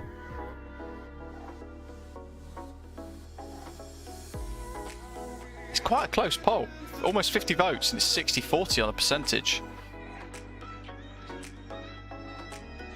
Yeah, HGF. You know what we could do? We could do. I know it's not in the poll, to be fair, but if you like the sound of this as a third option, just spam it in the chat. I say spam it in the chat. You only have to say it once, but if everybody wants to do it, there'll be lots of people commenting the same thing. Chisinau to Kyiv. So it's just out of ATC airspace. We'll be in Unicorn, so we can just rush through setup and blast out direct to the border, and then we can speak to Kyiv radar 1351. So we could do Chisinau, which, in fairness, distance-wise, if I'm using the span of my fingers, isn't that far off. So we could do Moldova, Chisinau. But we haven't got any scenery. Yes, VATSIM. Chisinau. So if you want to go for Chisinau, we could smash that as an option, so we get a flight in, and it's the same distance. There's a lot saying that now as well. I know it kind of then reverts the needs for the poll, but we're just doing this on the fly. Look at this. We're familiar with this today, aren't we? Good grief. That's not far enough east. Kyiv, Boryspil, Bucharest, Chisinau. Bingo. Alright, there's quite a bit of Chisinau, so let's do look.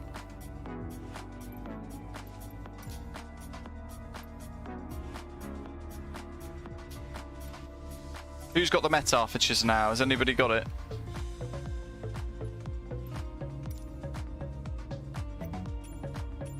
Let's do it.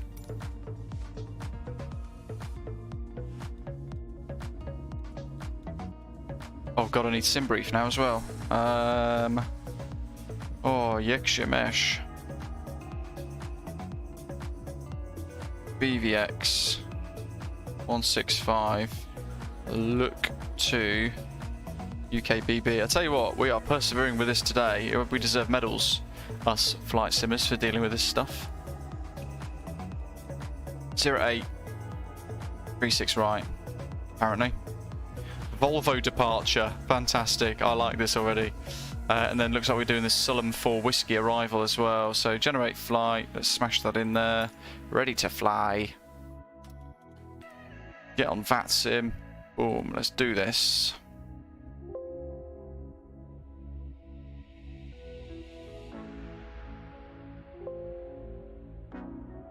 No, that's. I need to wait. Pre-flight flight. I just need to wait for VATSIM to catch up here.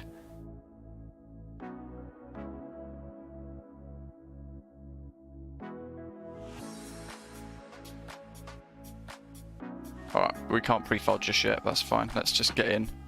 1, 2. I'm not going to use the checklist. Just going to get into it. 1, 2, 1, 2. Lights.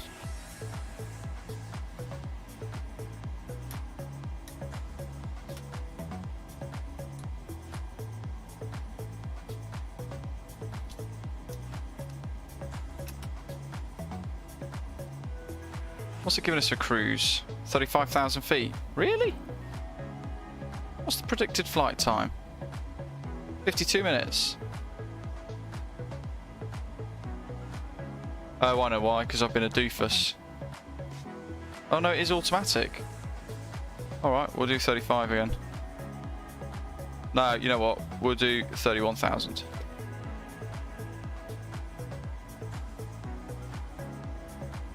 .310 flight level. There's a lot going on, isn't there, to try and do this. That's airplane toolbox. We will allow the QRH to sort out the rest. Yaw damp, normal. Fuel pumps are all on as required. Let's get APU gen is almost ready for blue light. Oops, forgot the electrics, hydraulic pumps there. We can't get yaw damper without it. Although it is on still.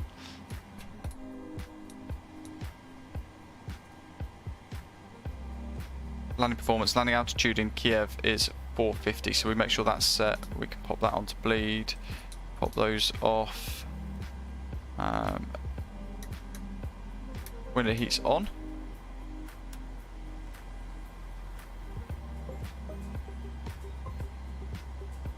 I'll get back to the live chat in a second, folks.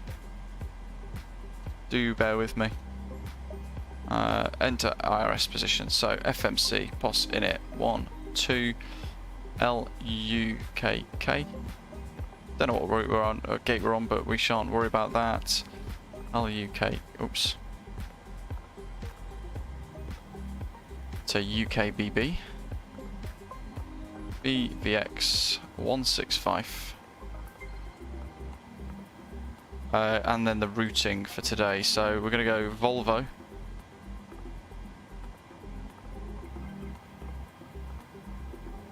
It's going to be November 47, I like to think. I'll just double check that against the, yep it is, against the charts. Tango 34 to Attrek.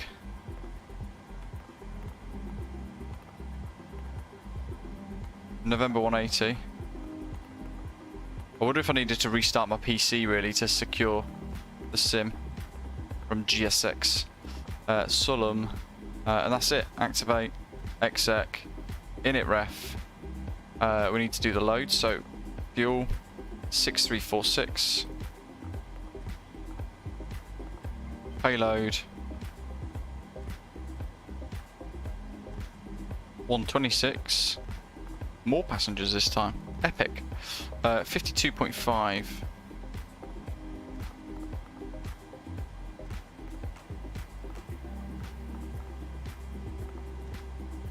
Bingo. Brakes. Set. Chocks removed. Init ref. Perf init request.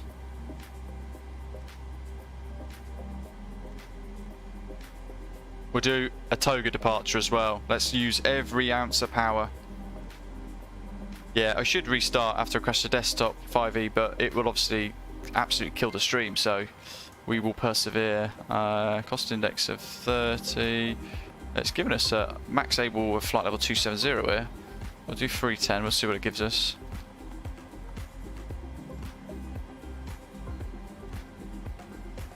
$321 at 23.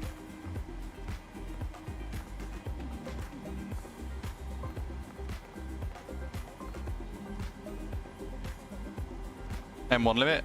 Let's just do that. Let's just do that. Maximum. Flaps 5. 642. Multitask. Runway 08, isn't it?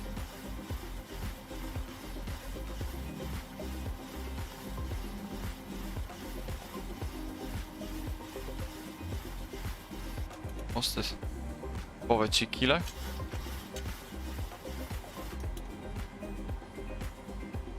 And then arrivals, we've got ILS 36 right, and we're now expecting the Sulham 4 Whiskey arrival.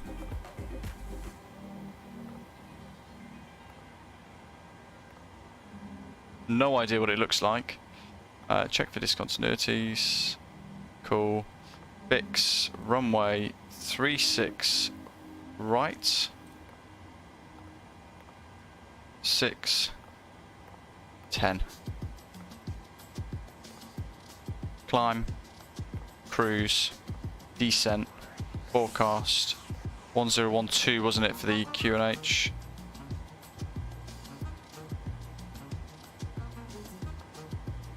Shan't worry about the rest of it. Flight level 70 probably. Invalid entry because I need to put 7,000.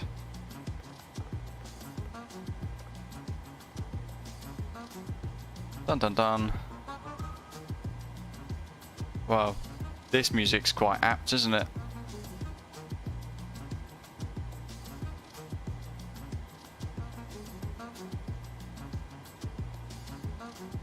RTO 3-1.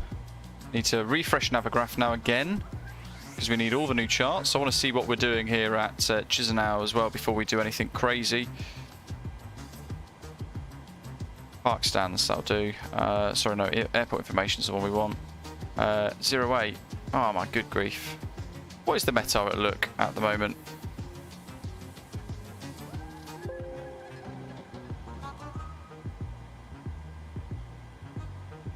(060) at 6. Okay, fair enough. Well, that's that then.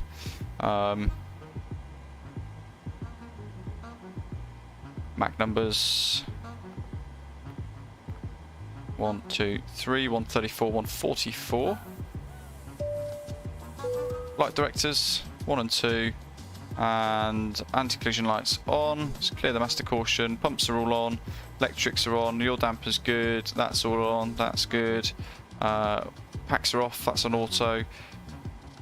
APU's bleed is on. Ignition mode ground. 1228. While we're watching this, we do massive amounts of multitasking here. I'm actually going to set the transponder code here to 1426, which is what we had earlier. Nah. What the? You know what, guys? I don't think we're going to get there.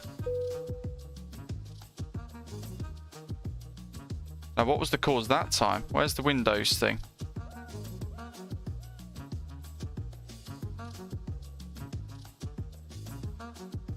Where's event viewer then?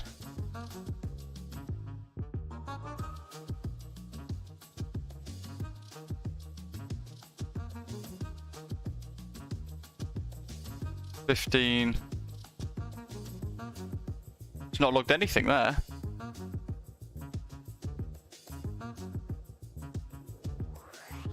It's just really bizarre, isn't it?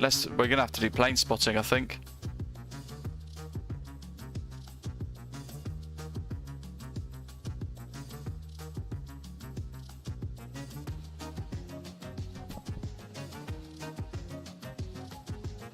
Right, I can't because I'm in the middle of a stream.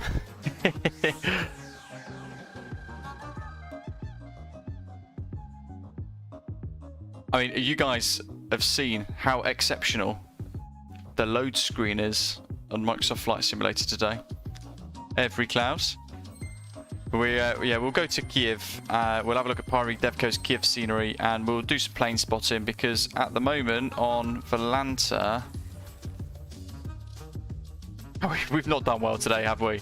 But yeah, look at this. We've got a couple of aircraft flying inbound at the moment, being vectored in by ATC. So we'll listen to a couple of the controllers. We'll listen to the folks further up on Kyiv radar.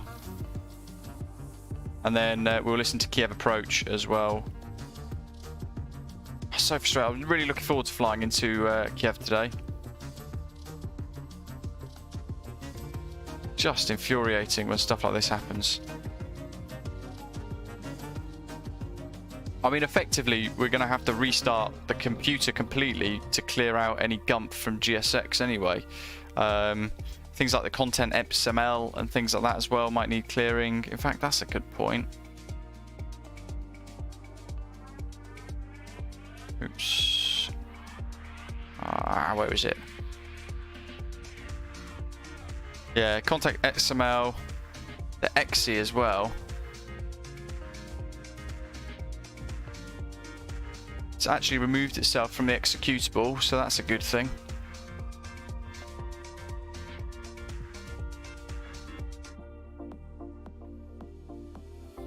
XE backup FS Dream Team.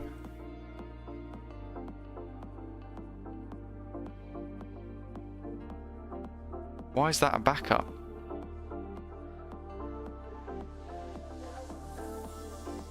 Barris, thank you, buddy. You need to scan using the command prompts. Yeah, FSC scan, right?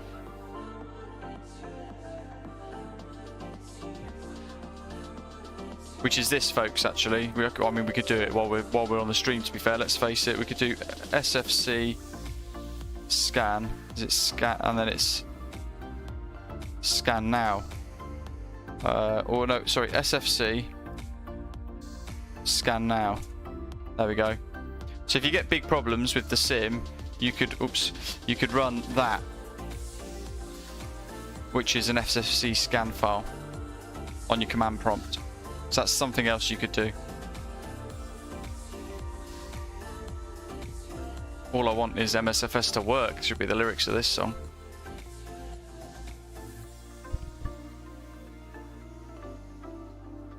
The bill says edit start file in regedit and set priority to high in task manager and you're sorted.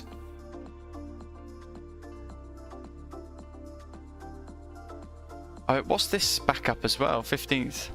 I don't understand what some of these backup XML files are, to be honest. They're a bit weird, aren't they?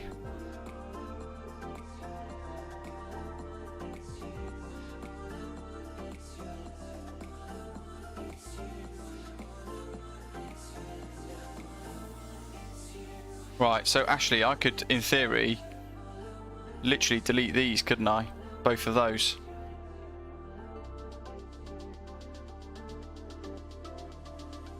Well, I won't today, but Windows Resource Protection found corrupt files and successfully repaired them for online repairs. Details are included in the CBS log file loaded at blah blah blah. For offline repairs, details are included in the log file provided by the off log file. Let's explore. No idea where they are, but I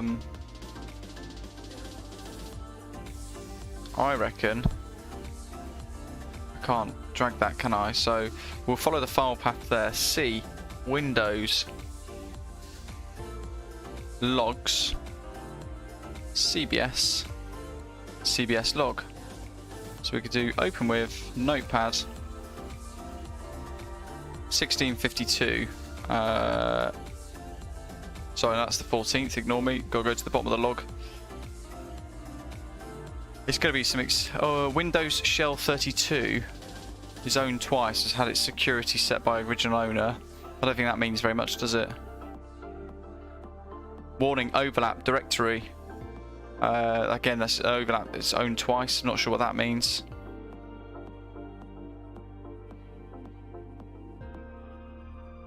Couple more. Overlap. Shell 32. Shell 32. 1614. So it starts from here effectively. Any trusted installer. Oh, brilliant. I'll sort the dog out. Servicing stack. I wonder if it could be something to do with that, to be honest.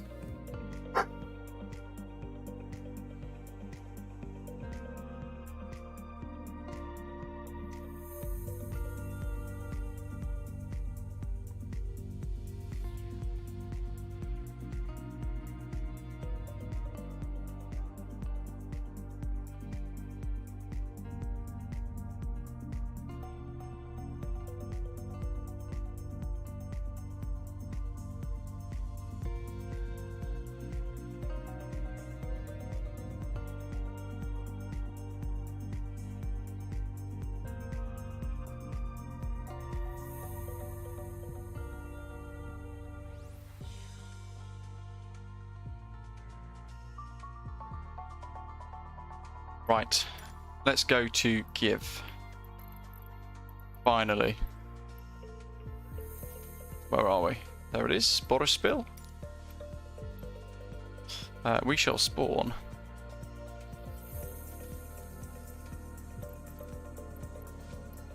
We'll spawn down here. And we're going to connect to VATSIM on observer mode effectively, folks. So we're going to be invisible, but we'll be able to explain everything and work everything as well. No, not another crash. I just had to quickly run down and sort the dog out. Otherwise he'd keep barking. Barry says there's a command to repair auto fix something on Discord.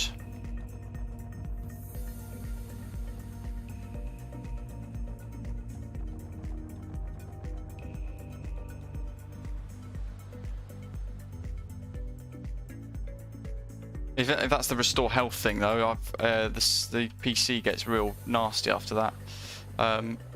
So I'll do that afterwards. Yeah, I'm still on Windows 10. My computer keeps asking me to upgrade to Windows. Oops, that's not on observer mode. Now we're on observer mode. Whoa, that's a lot of beeps.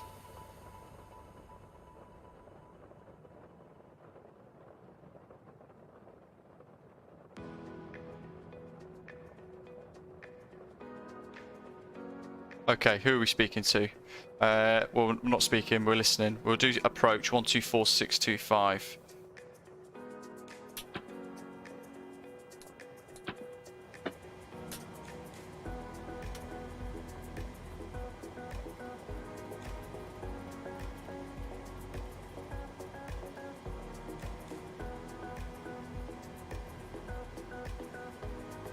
Sorry, 675, damn it.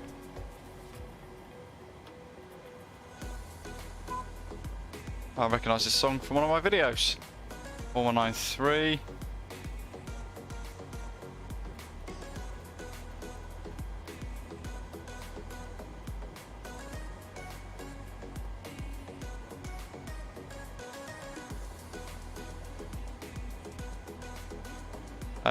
Kiev Center 13515. Hello from Vision 2 Delta Whiskey Heavy, flight level 220.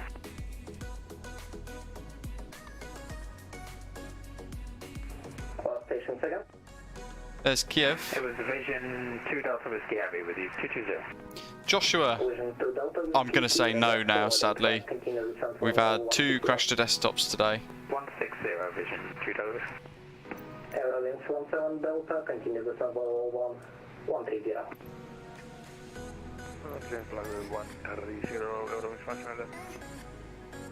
Departure Skywest 38 Romeo. Good evening, flight level 3,200 feet for flight. Look at this fog and haze, it's incredible. Skywest 38 Romeo, radar contact. Ian's on Windows 11 and has yet to crash with GSX. Interesting. So what's your experience of Windows 11, Ian, so far? Well, yeah, Doc, of course, but I kind of want to listen to a couple of people flying as well. 1193.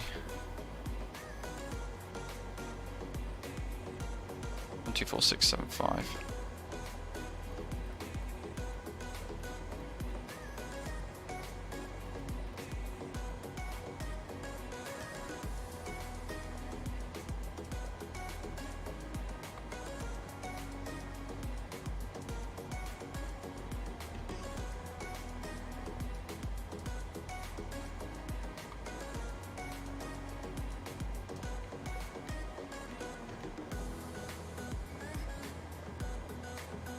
Stand by.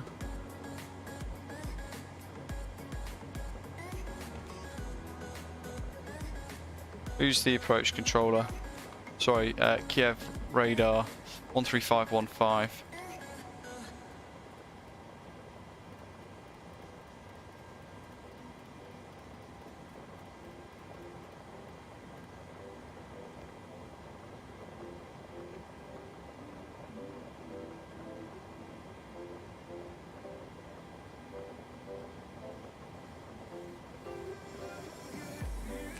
Kyiv radar, good afternoon. Turkish 2 Charlie, flight level 370. Captain Dreadable, yes. Charlie, very good evening. Kyiv radar identified. You are cleared via Sierra Lima Victor to Whiskey arrival and expect Dallas approach runway 36 right. Well, I could go crazy. We could do to Whiskey arrival expecting number 3 as well. Right. Turkish 2 Charlie. That's working. So 1193. So make sure we've got tower. We're 1193. 124675 is approach. That's in the standby box there, but we've now got that in VHF 2. And I don't think we've got any aircraft inbound for a little while. I don't think. I'm not sure.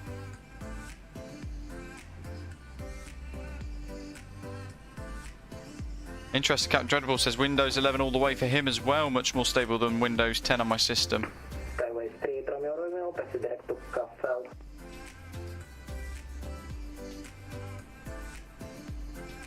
Say again.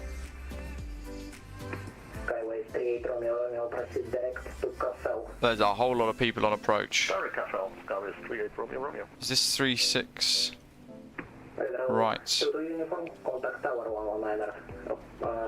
that's a handover to tower. Roger, 119.3 for window row 22 uniform. Thank you very much for your service. Bye bye. Gonna message the chap from the Ukrainian VAC, which who invited us today, to apologise.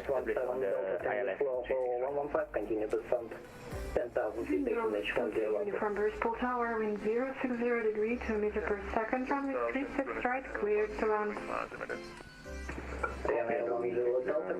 Right for window row 22 uniform. Continue descent 4,000 feet, Ryanair 1 Juliet Delta.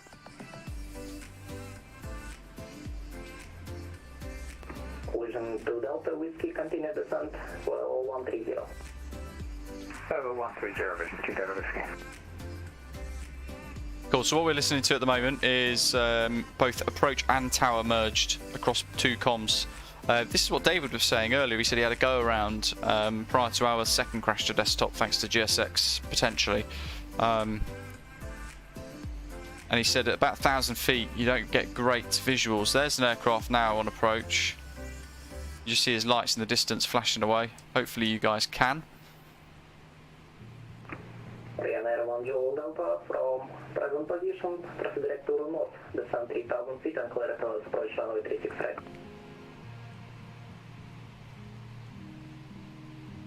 Descend 3,000 feet and can you repeat the direct point? Ryanair 1 Juliet Delta, proceed direct to Rumoz. Okay, direct to Rumoz, Ryanair 1 Juliet Delta. Ryanair 1 Juliet Delta and clear to approach runway 36 right. And ILS approach runway 36 right, Ryanair 1 Juliet Delta. Kyiv radar, hello, Vision 4 Romeo Kilo, flight level 250 and Bravo Bravo Whiskey 01.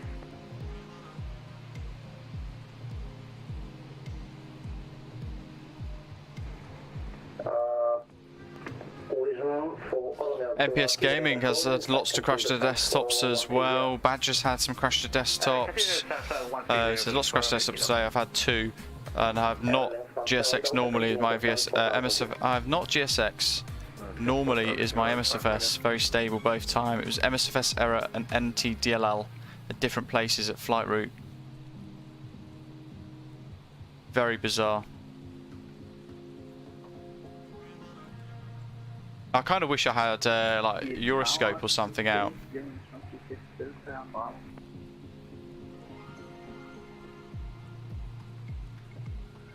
Maybe I could download VATSIM, put it in a little corner. Never used it before. Skyway 3 Romeo Romeo, report passing level 220 to Kyiv radar. Ah, that's Ferris, I think. So we should have been landing now then. What a real shame. So round about now would have been, well, about 5-10 minutes ago would have been when we were originally supposed to land, when we did actually leave Luxembourg earlier. Wisdom to Delta Whiskey, transition level 115, continue descent 9,000 feet, like H1012. Line up runway 36. 9,000 feet on QNH, 1013 Vision 2 Whiskey. 9,036 right. Let's bring VATSIM up. I'll whack it in the corner here. Delta, report localizer established to tower 119.3. Report established on localizer to tower 119.3, Ryanair 1 Juliet Delta. Bye-bye. Work the tower, window to uniform, vacated 26 right.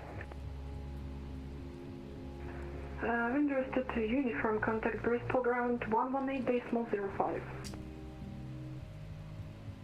Roger, 118.05 for window to uniform, thank you very much.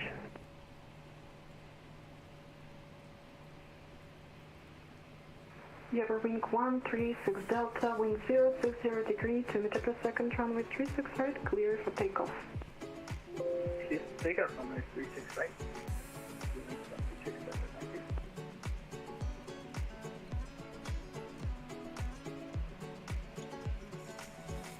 VATSIM. I'm just working on adding this stream source in, folks.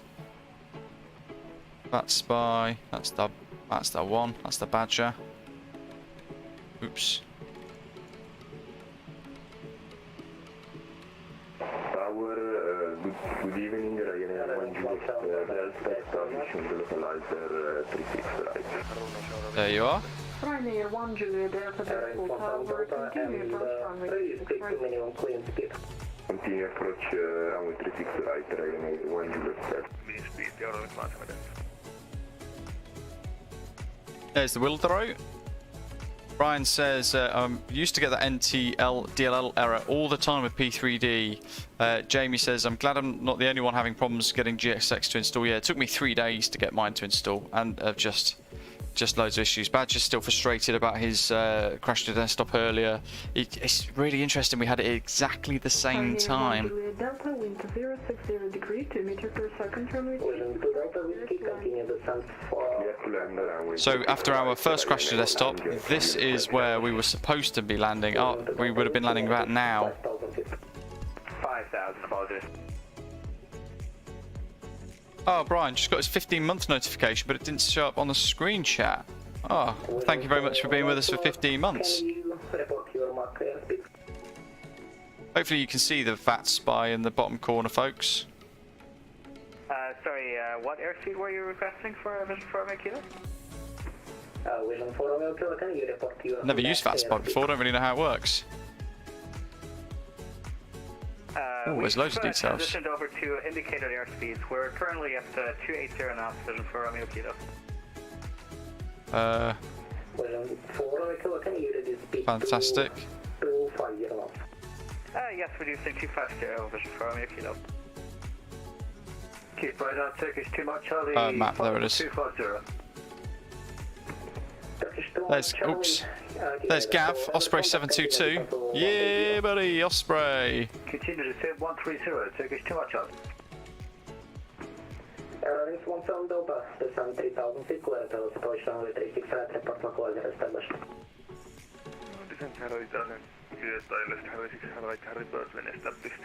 Jamie, yeah, unfortunately, that won't work.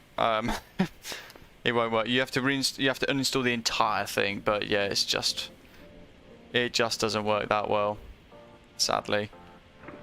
Captain Dreadable says, can you explain the SLV2 Victor Star? How do we program Lanid or Renaults? Yeah, you don't need to. It'll be automatically in there. But you want, for 36 right, you want the SLV2 Whiskey arrival. Brian says, you're welcome. I love the professional approach you have on your streams. YouTube just asked me to rate your stream too. Did it really? That's interesting. I don't think I've ever known YouTube to do that before. How do you rate this stream? That's new on me.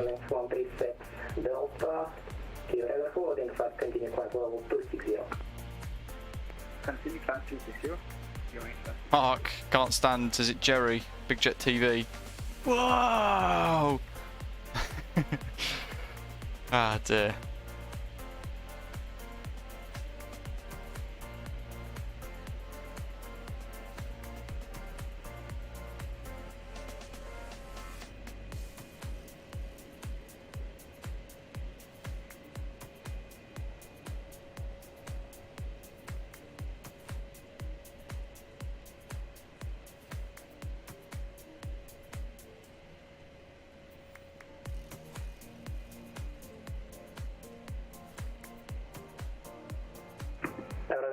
Delta, cancel speed restriction. Cancel speed restriction, now it's 1 minute. Legend to Delta Whiskey, proceed direct to not continue descent 4000 feet. 4,000 feet vision. 2 Delta Whiskey, any speed will be good on the speed. Legend 4 Romeo Kilo, continue descent level 1. Matthew, hello, welcome. Continue descent level 120 vision for Romeo Kilo. 15 minutes to top of descent for Gav. We're going to be here for a little while, why not? It's actually not too bad, is it? Hopefully you guys are enjoying this slight difference of what we're supposed to do. Here's the Ryanair. It's coming in sideways. Oh my good grief. It doesn't look stable, does it? I have been on Big Jet TV multiple times, in fact. In fact, one time he shouted us out. Eurowings 17 Delta Kyiv, Bristol Tower. Continue approach runway 36 right. Oh my, he's fighting that, isn't he? Oh, sink. Early flare. Early flare again. Floats. Oh, you know what? He saved that. That looked good. That looked very good.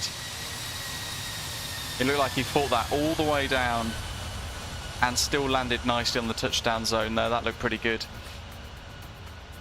Mark, yes, I will be trying to stream tomorrow. Yeah, I won't let today put us off. We just need to come up with a different route.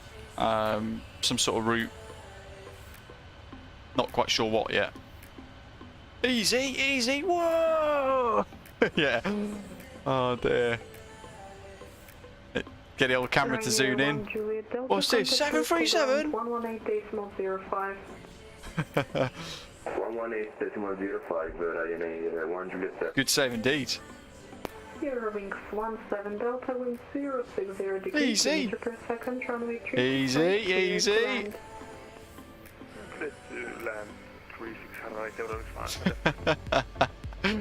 right, Easy, son. Oh dear.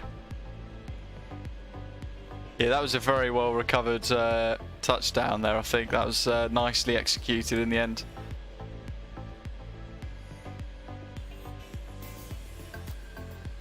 Bosh. Great word. Wheeler 4 kilo, turn left heading 050.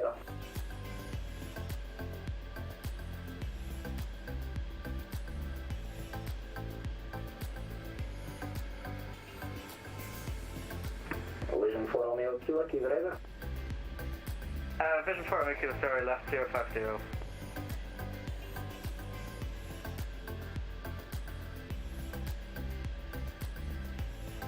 Who's this? Looks like an A320.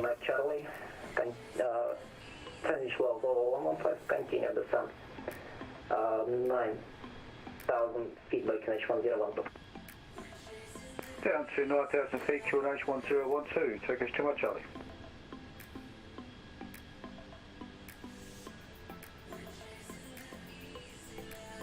Eurowings.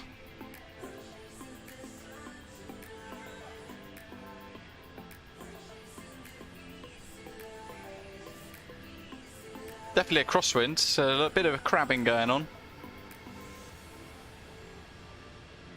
Here we go. Easy. Whoa, that looked a bit firm. Nicely on the right on the touchdown aiming point though. Bosh.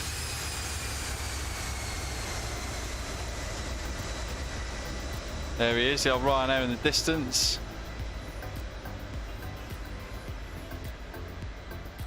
This Pyre Devco, yeah,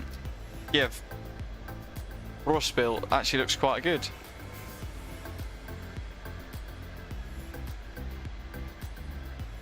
Vision 4 Romeo Kilo, continue on present heading. Roger, continue present heading, Vision 4 Romeo Kilo.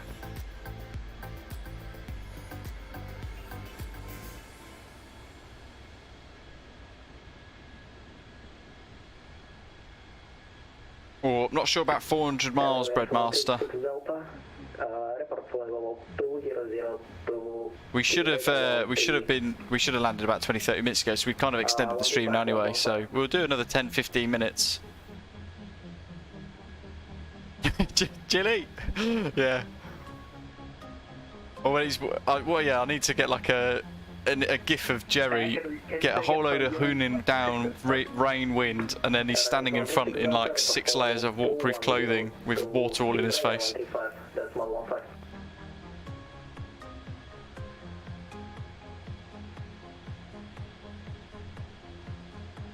Vision 2 Delta Whiskey, continue descent 3,000 feet, clear at approach runway 36 right. Continue 3,000 feet, clear 36 right on the ILS. Thanks. Vision 2 Delta Whiskey. Vision 4 Romeo Kilo, please confirm descending to 5,000 feet. Sorry, I must have not heard that. Descending 5,000 now, Vision 4 Romeo Kilo. Neil's still airborne. Me. I had another crash to desktop, mate. Connection, but I got the descender frequency 135, decimal 15. Oh, Mark, nice. Went for a walk yesterday, ended up at Blackbush. Nice little airfield. Went for a coffee, a fantastic little Cirrus jet came in, single engine on the top of the fuselage. Is that the Cirrus Vision jet?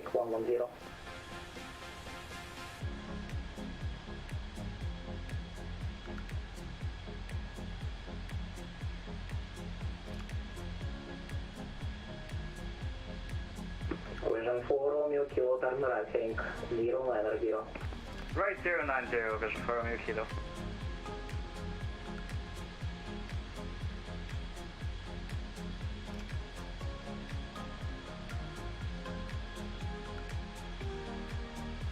Vision 2 Delta Whiskey, contact tower 119, decimal 3. 1193. That's it. So all the stuff behind the scenes of Big Jet TV that Julie does that I don't think she gets enough credit for.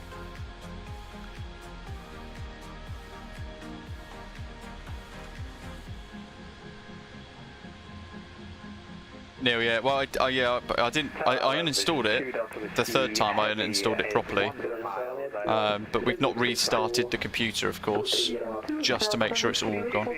Wind 060 degree to 2133 sending for Honorable 240.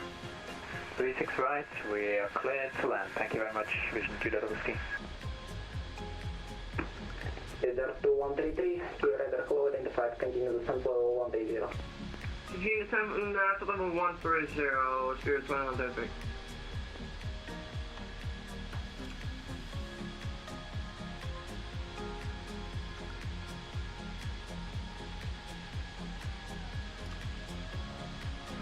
Vision 4 Romeo Kilo, turn right heading 110.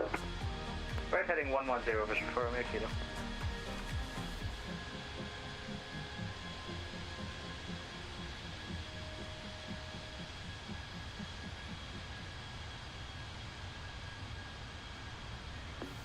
Matthew, I can quite imagine.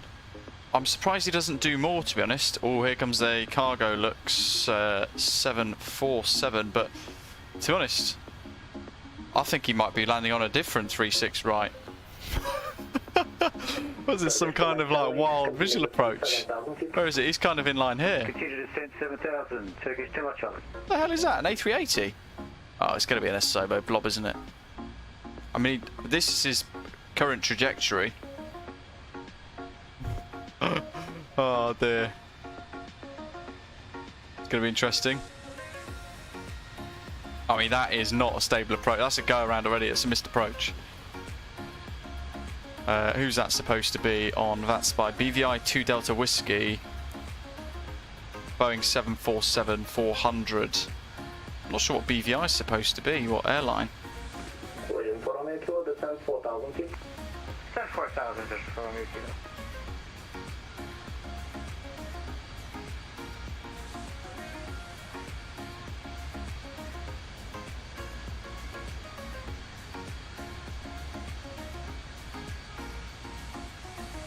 So, Ninja, is there any custom scenery for Kyiv?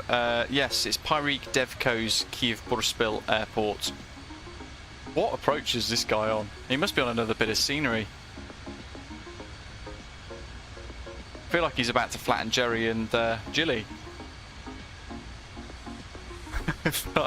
Jilly, get the keys, quick! You can imagine it now, can't you? On the top of his van, clinging on for dear life, whilst Jilly's like absolutely smashing it, hooning it over the field there into the fence to try and get away from this guy.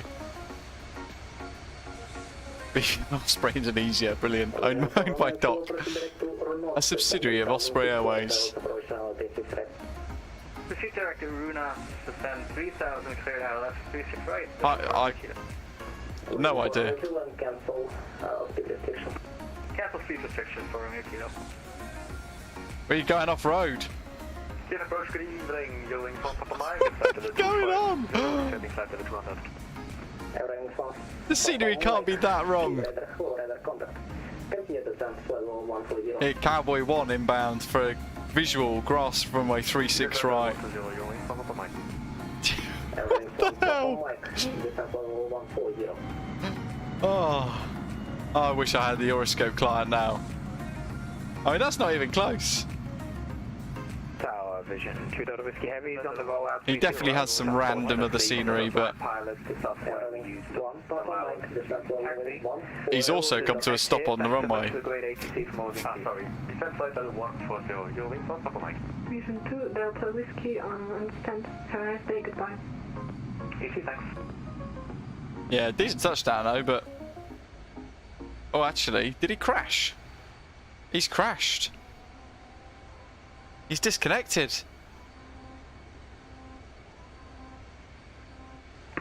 Turkish 2 Mike Charlie, descent 5000. Oh dear. 5000, Turkish 2 Mike Charlie. Got us. Yeah, got to practice them software landings. God, I heard the engines in the background cut off, and I just had this complete fill of panic that we were going to crash the desktop again. Let's go and have a look at Pyreek Devco's Boryspil Airport, shall we? This is one of his first sceneries that he released for MSFS as well, actually, and he said it's a little bit out of date now. It needs probably a little bit of love from him to bring it to the standard that we currently enjoy from Pyreek, like Belfast.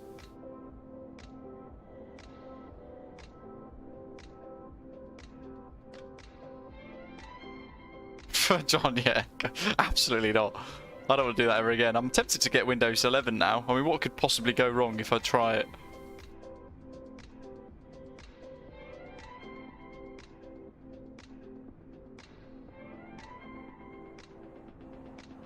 Turkish 2 Mike Charlie, press direct to Renault, descent 4000 feet.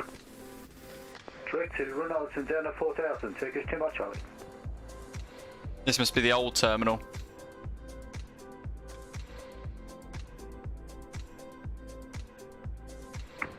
Delta 133, continue descent level 120. Continue descent level 130, Spirit. Not sure what QNH is dreadable, to be honest. I think 1020, 1012, sorry, 1012. conscious I've got VAT Spy on your screen still, haven't I, folks? So trying to... Contact tower 119 4.3, bye bye. Over to tower 190.3 for vision for me, Kilo tank. Let's hide it for a minute so we can actually explore the scenery. Eurowings from Total Mike, continue to south level 120. Is that better than 120? Eurowings from Total Mike. Yeah, Kiev tower, hello, vision for Bigger me, airport than I thought. This is obviously the new terminal here. runway 36 right. Division 4 Romeo Kilo Bristol Tower, wind 060 degree, 4 meters per second, runway 36 right. Clear Little bit of an to interior for us. Clear to land, 36 right, vision for Romeo Kilo, thanks. The early days of Pari, Devco and MSFS really, but I mean, even that's a great standard. Look at that.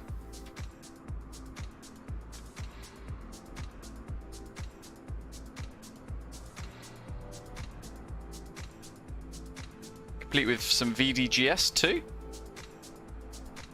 Shame we never got the chance to see if that works.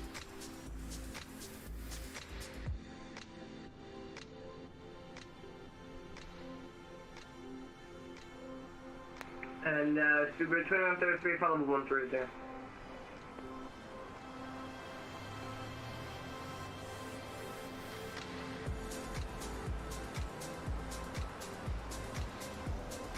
Couple of the industrial buildings here as well, just in the distance around the midpoint sections of the airport. It's basically the airport's a big letter H by the looks of it.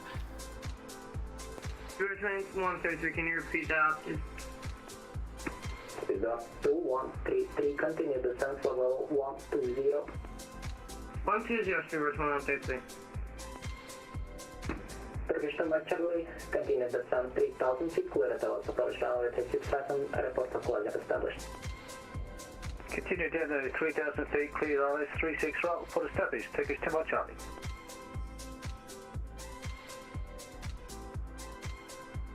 Got one on final approach now, just making our way back to the runway to watch the touchdown.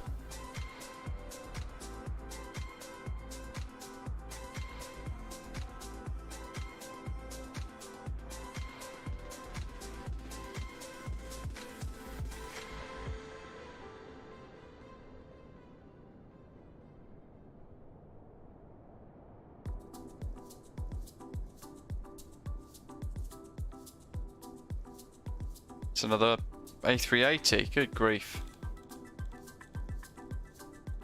What's happened to me model matching? Turkish 2 Mike Charlie on the localizer. Turkish 2 Mike Charlie, contact tower 119.3, bye bye. 119.3, Turkish 2 Mike Charlie, cheers. It's another Asobo blob. 180 with flight level 20 en route to approach on 36 right ILS 25 nautical miles up.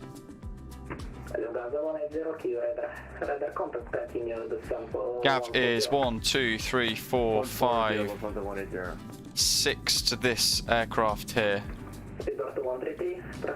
God, that's such a hideous AI aircraft, isn't it? The sheer size of it as well. And Speedbird 2133, transition level 115, continue descent to level 8, sorry, connection 8000 feet by QNH 1012. Can you repeat that 133? Speedbird 2133, transition level 115. I think the Turkish is going to probably be the last one I'm going to be able to get in today, folks. 1012 and Flight pilot and taxi will just disconnect. Thank you so much for ATC. Bye-bye. Division 4 Romeo Kilo, have a nice day, goodbye. Kyiv, hello, Vision 4 Mike Foxtrot, flight level 244, cleared 240, inbound Bravo Bravo Whiskey 01. Vision 4 Mike Foxtrot, key radar identified, continue descent to flight level 200. 200, Vision 4 Mike Foxtrot.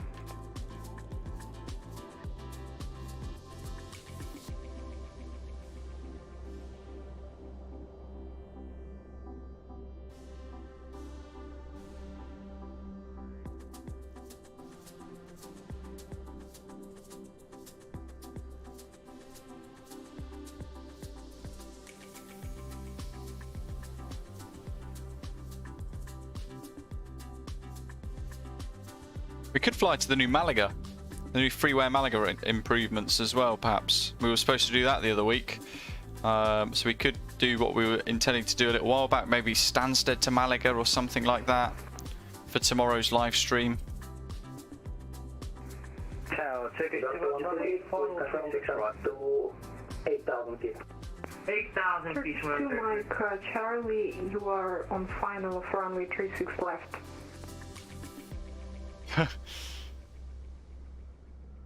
So that aircraft. Says 36 right in the FMS. I'll just side step. Turkish 2 Mike Charlie.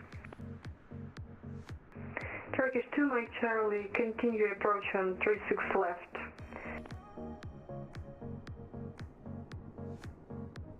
Whoops. Continue approach 36 left. Turkish 2 Mike Charlie. Seatbelt to 133, proceed to Brunov, descent 4,000 feet.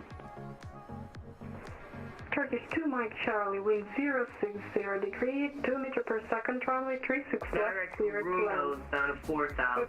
Turkish 2 Mike Charlie. I'm not sure about that actually, Seacook. I know there's a new freeware improvement from Cocolada, who's in the live chat today, which builds upon the Malaga scenery by, is it Mac Pensa on flightsim.to, if my memory serves me right, and it adds the terminal building to it as well, which is quite cool. Alright, well, he's lined up all the way over here, so now we've got to try and race to 36 left, and then race back again, but he's making us work for it.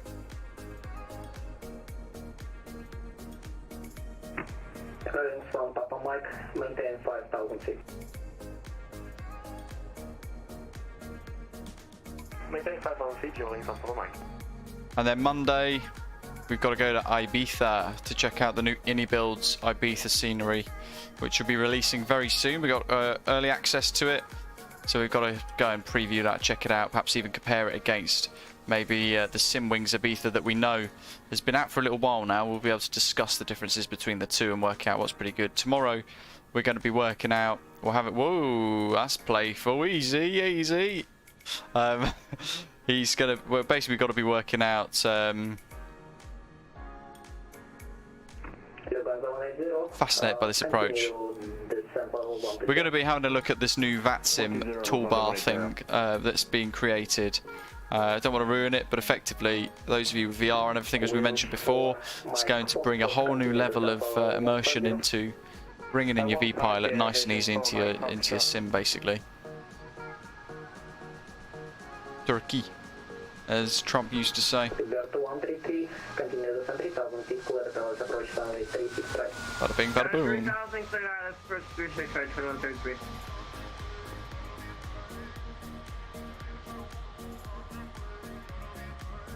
At 1 o'clock UK time, Mark. 1200 Z, sort of my normal time. Does it have the uns effect? We'll have a look. We'll find out. Maybe we can add it in. It's great to be back anyway. Fortunately, out of time today, those 3 crash to desktops have added another, well, almost an hour onto our stream inadvertently. So we've stuck with it. PMDG 737 is always working wonderfully. GSX, unfortunately, being really problematic for us. Started off very well. We had some great boarding effects, really enjoyable. It buggered up the pushback a little bit, but in the end, we've had to do a little bit of plane spotting, bit of Osprey Jet TV in Microsoft Flight Simulator to the end here at Pyre Devco's Kyiv scenery. Thank you to everybody who's tuned in and watched today. Hope you really enjoyed it. And tomorrow we're going to come up with a route overnight. You'll see a last-minute live stream plan come up for tomorrow, 1200 Zulu. So do keep an eye on the channel. We'll be live, and I'm going to work to try and maybe prevent some of these crash desktops and remove all of the GSX files entirely. Thanks for being with us. Thanks for being patient, everyone, as well. Really appreciate you all sticking with us while we're sitting in the boot menu and all that nonsense. It's not ideal, but this is simming, isn't it? So hope you've enjoyed it. thanks everybody for hitting like. Welcome to all of our new subscribers, and thank you, Gav, for your super chat as well. Really appreciate all of that. But in the meantime, as always, thank you very much for watching, and I'll see you tomorrow at 1200 UTC for another one. Take care. See you soon.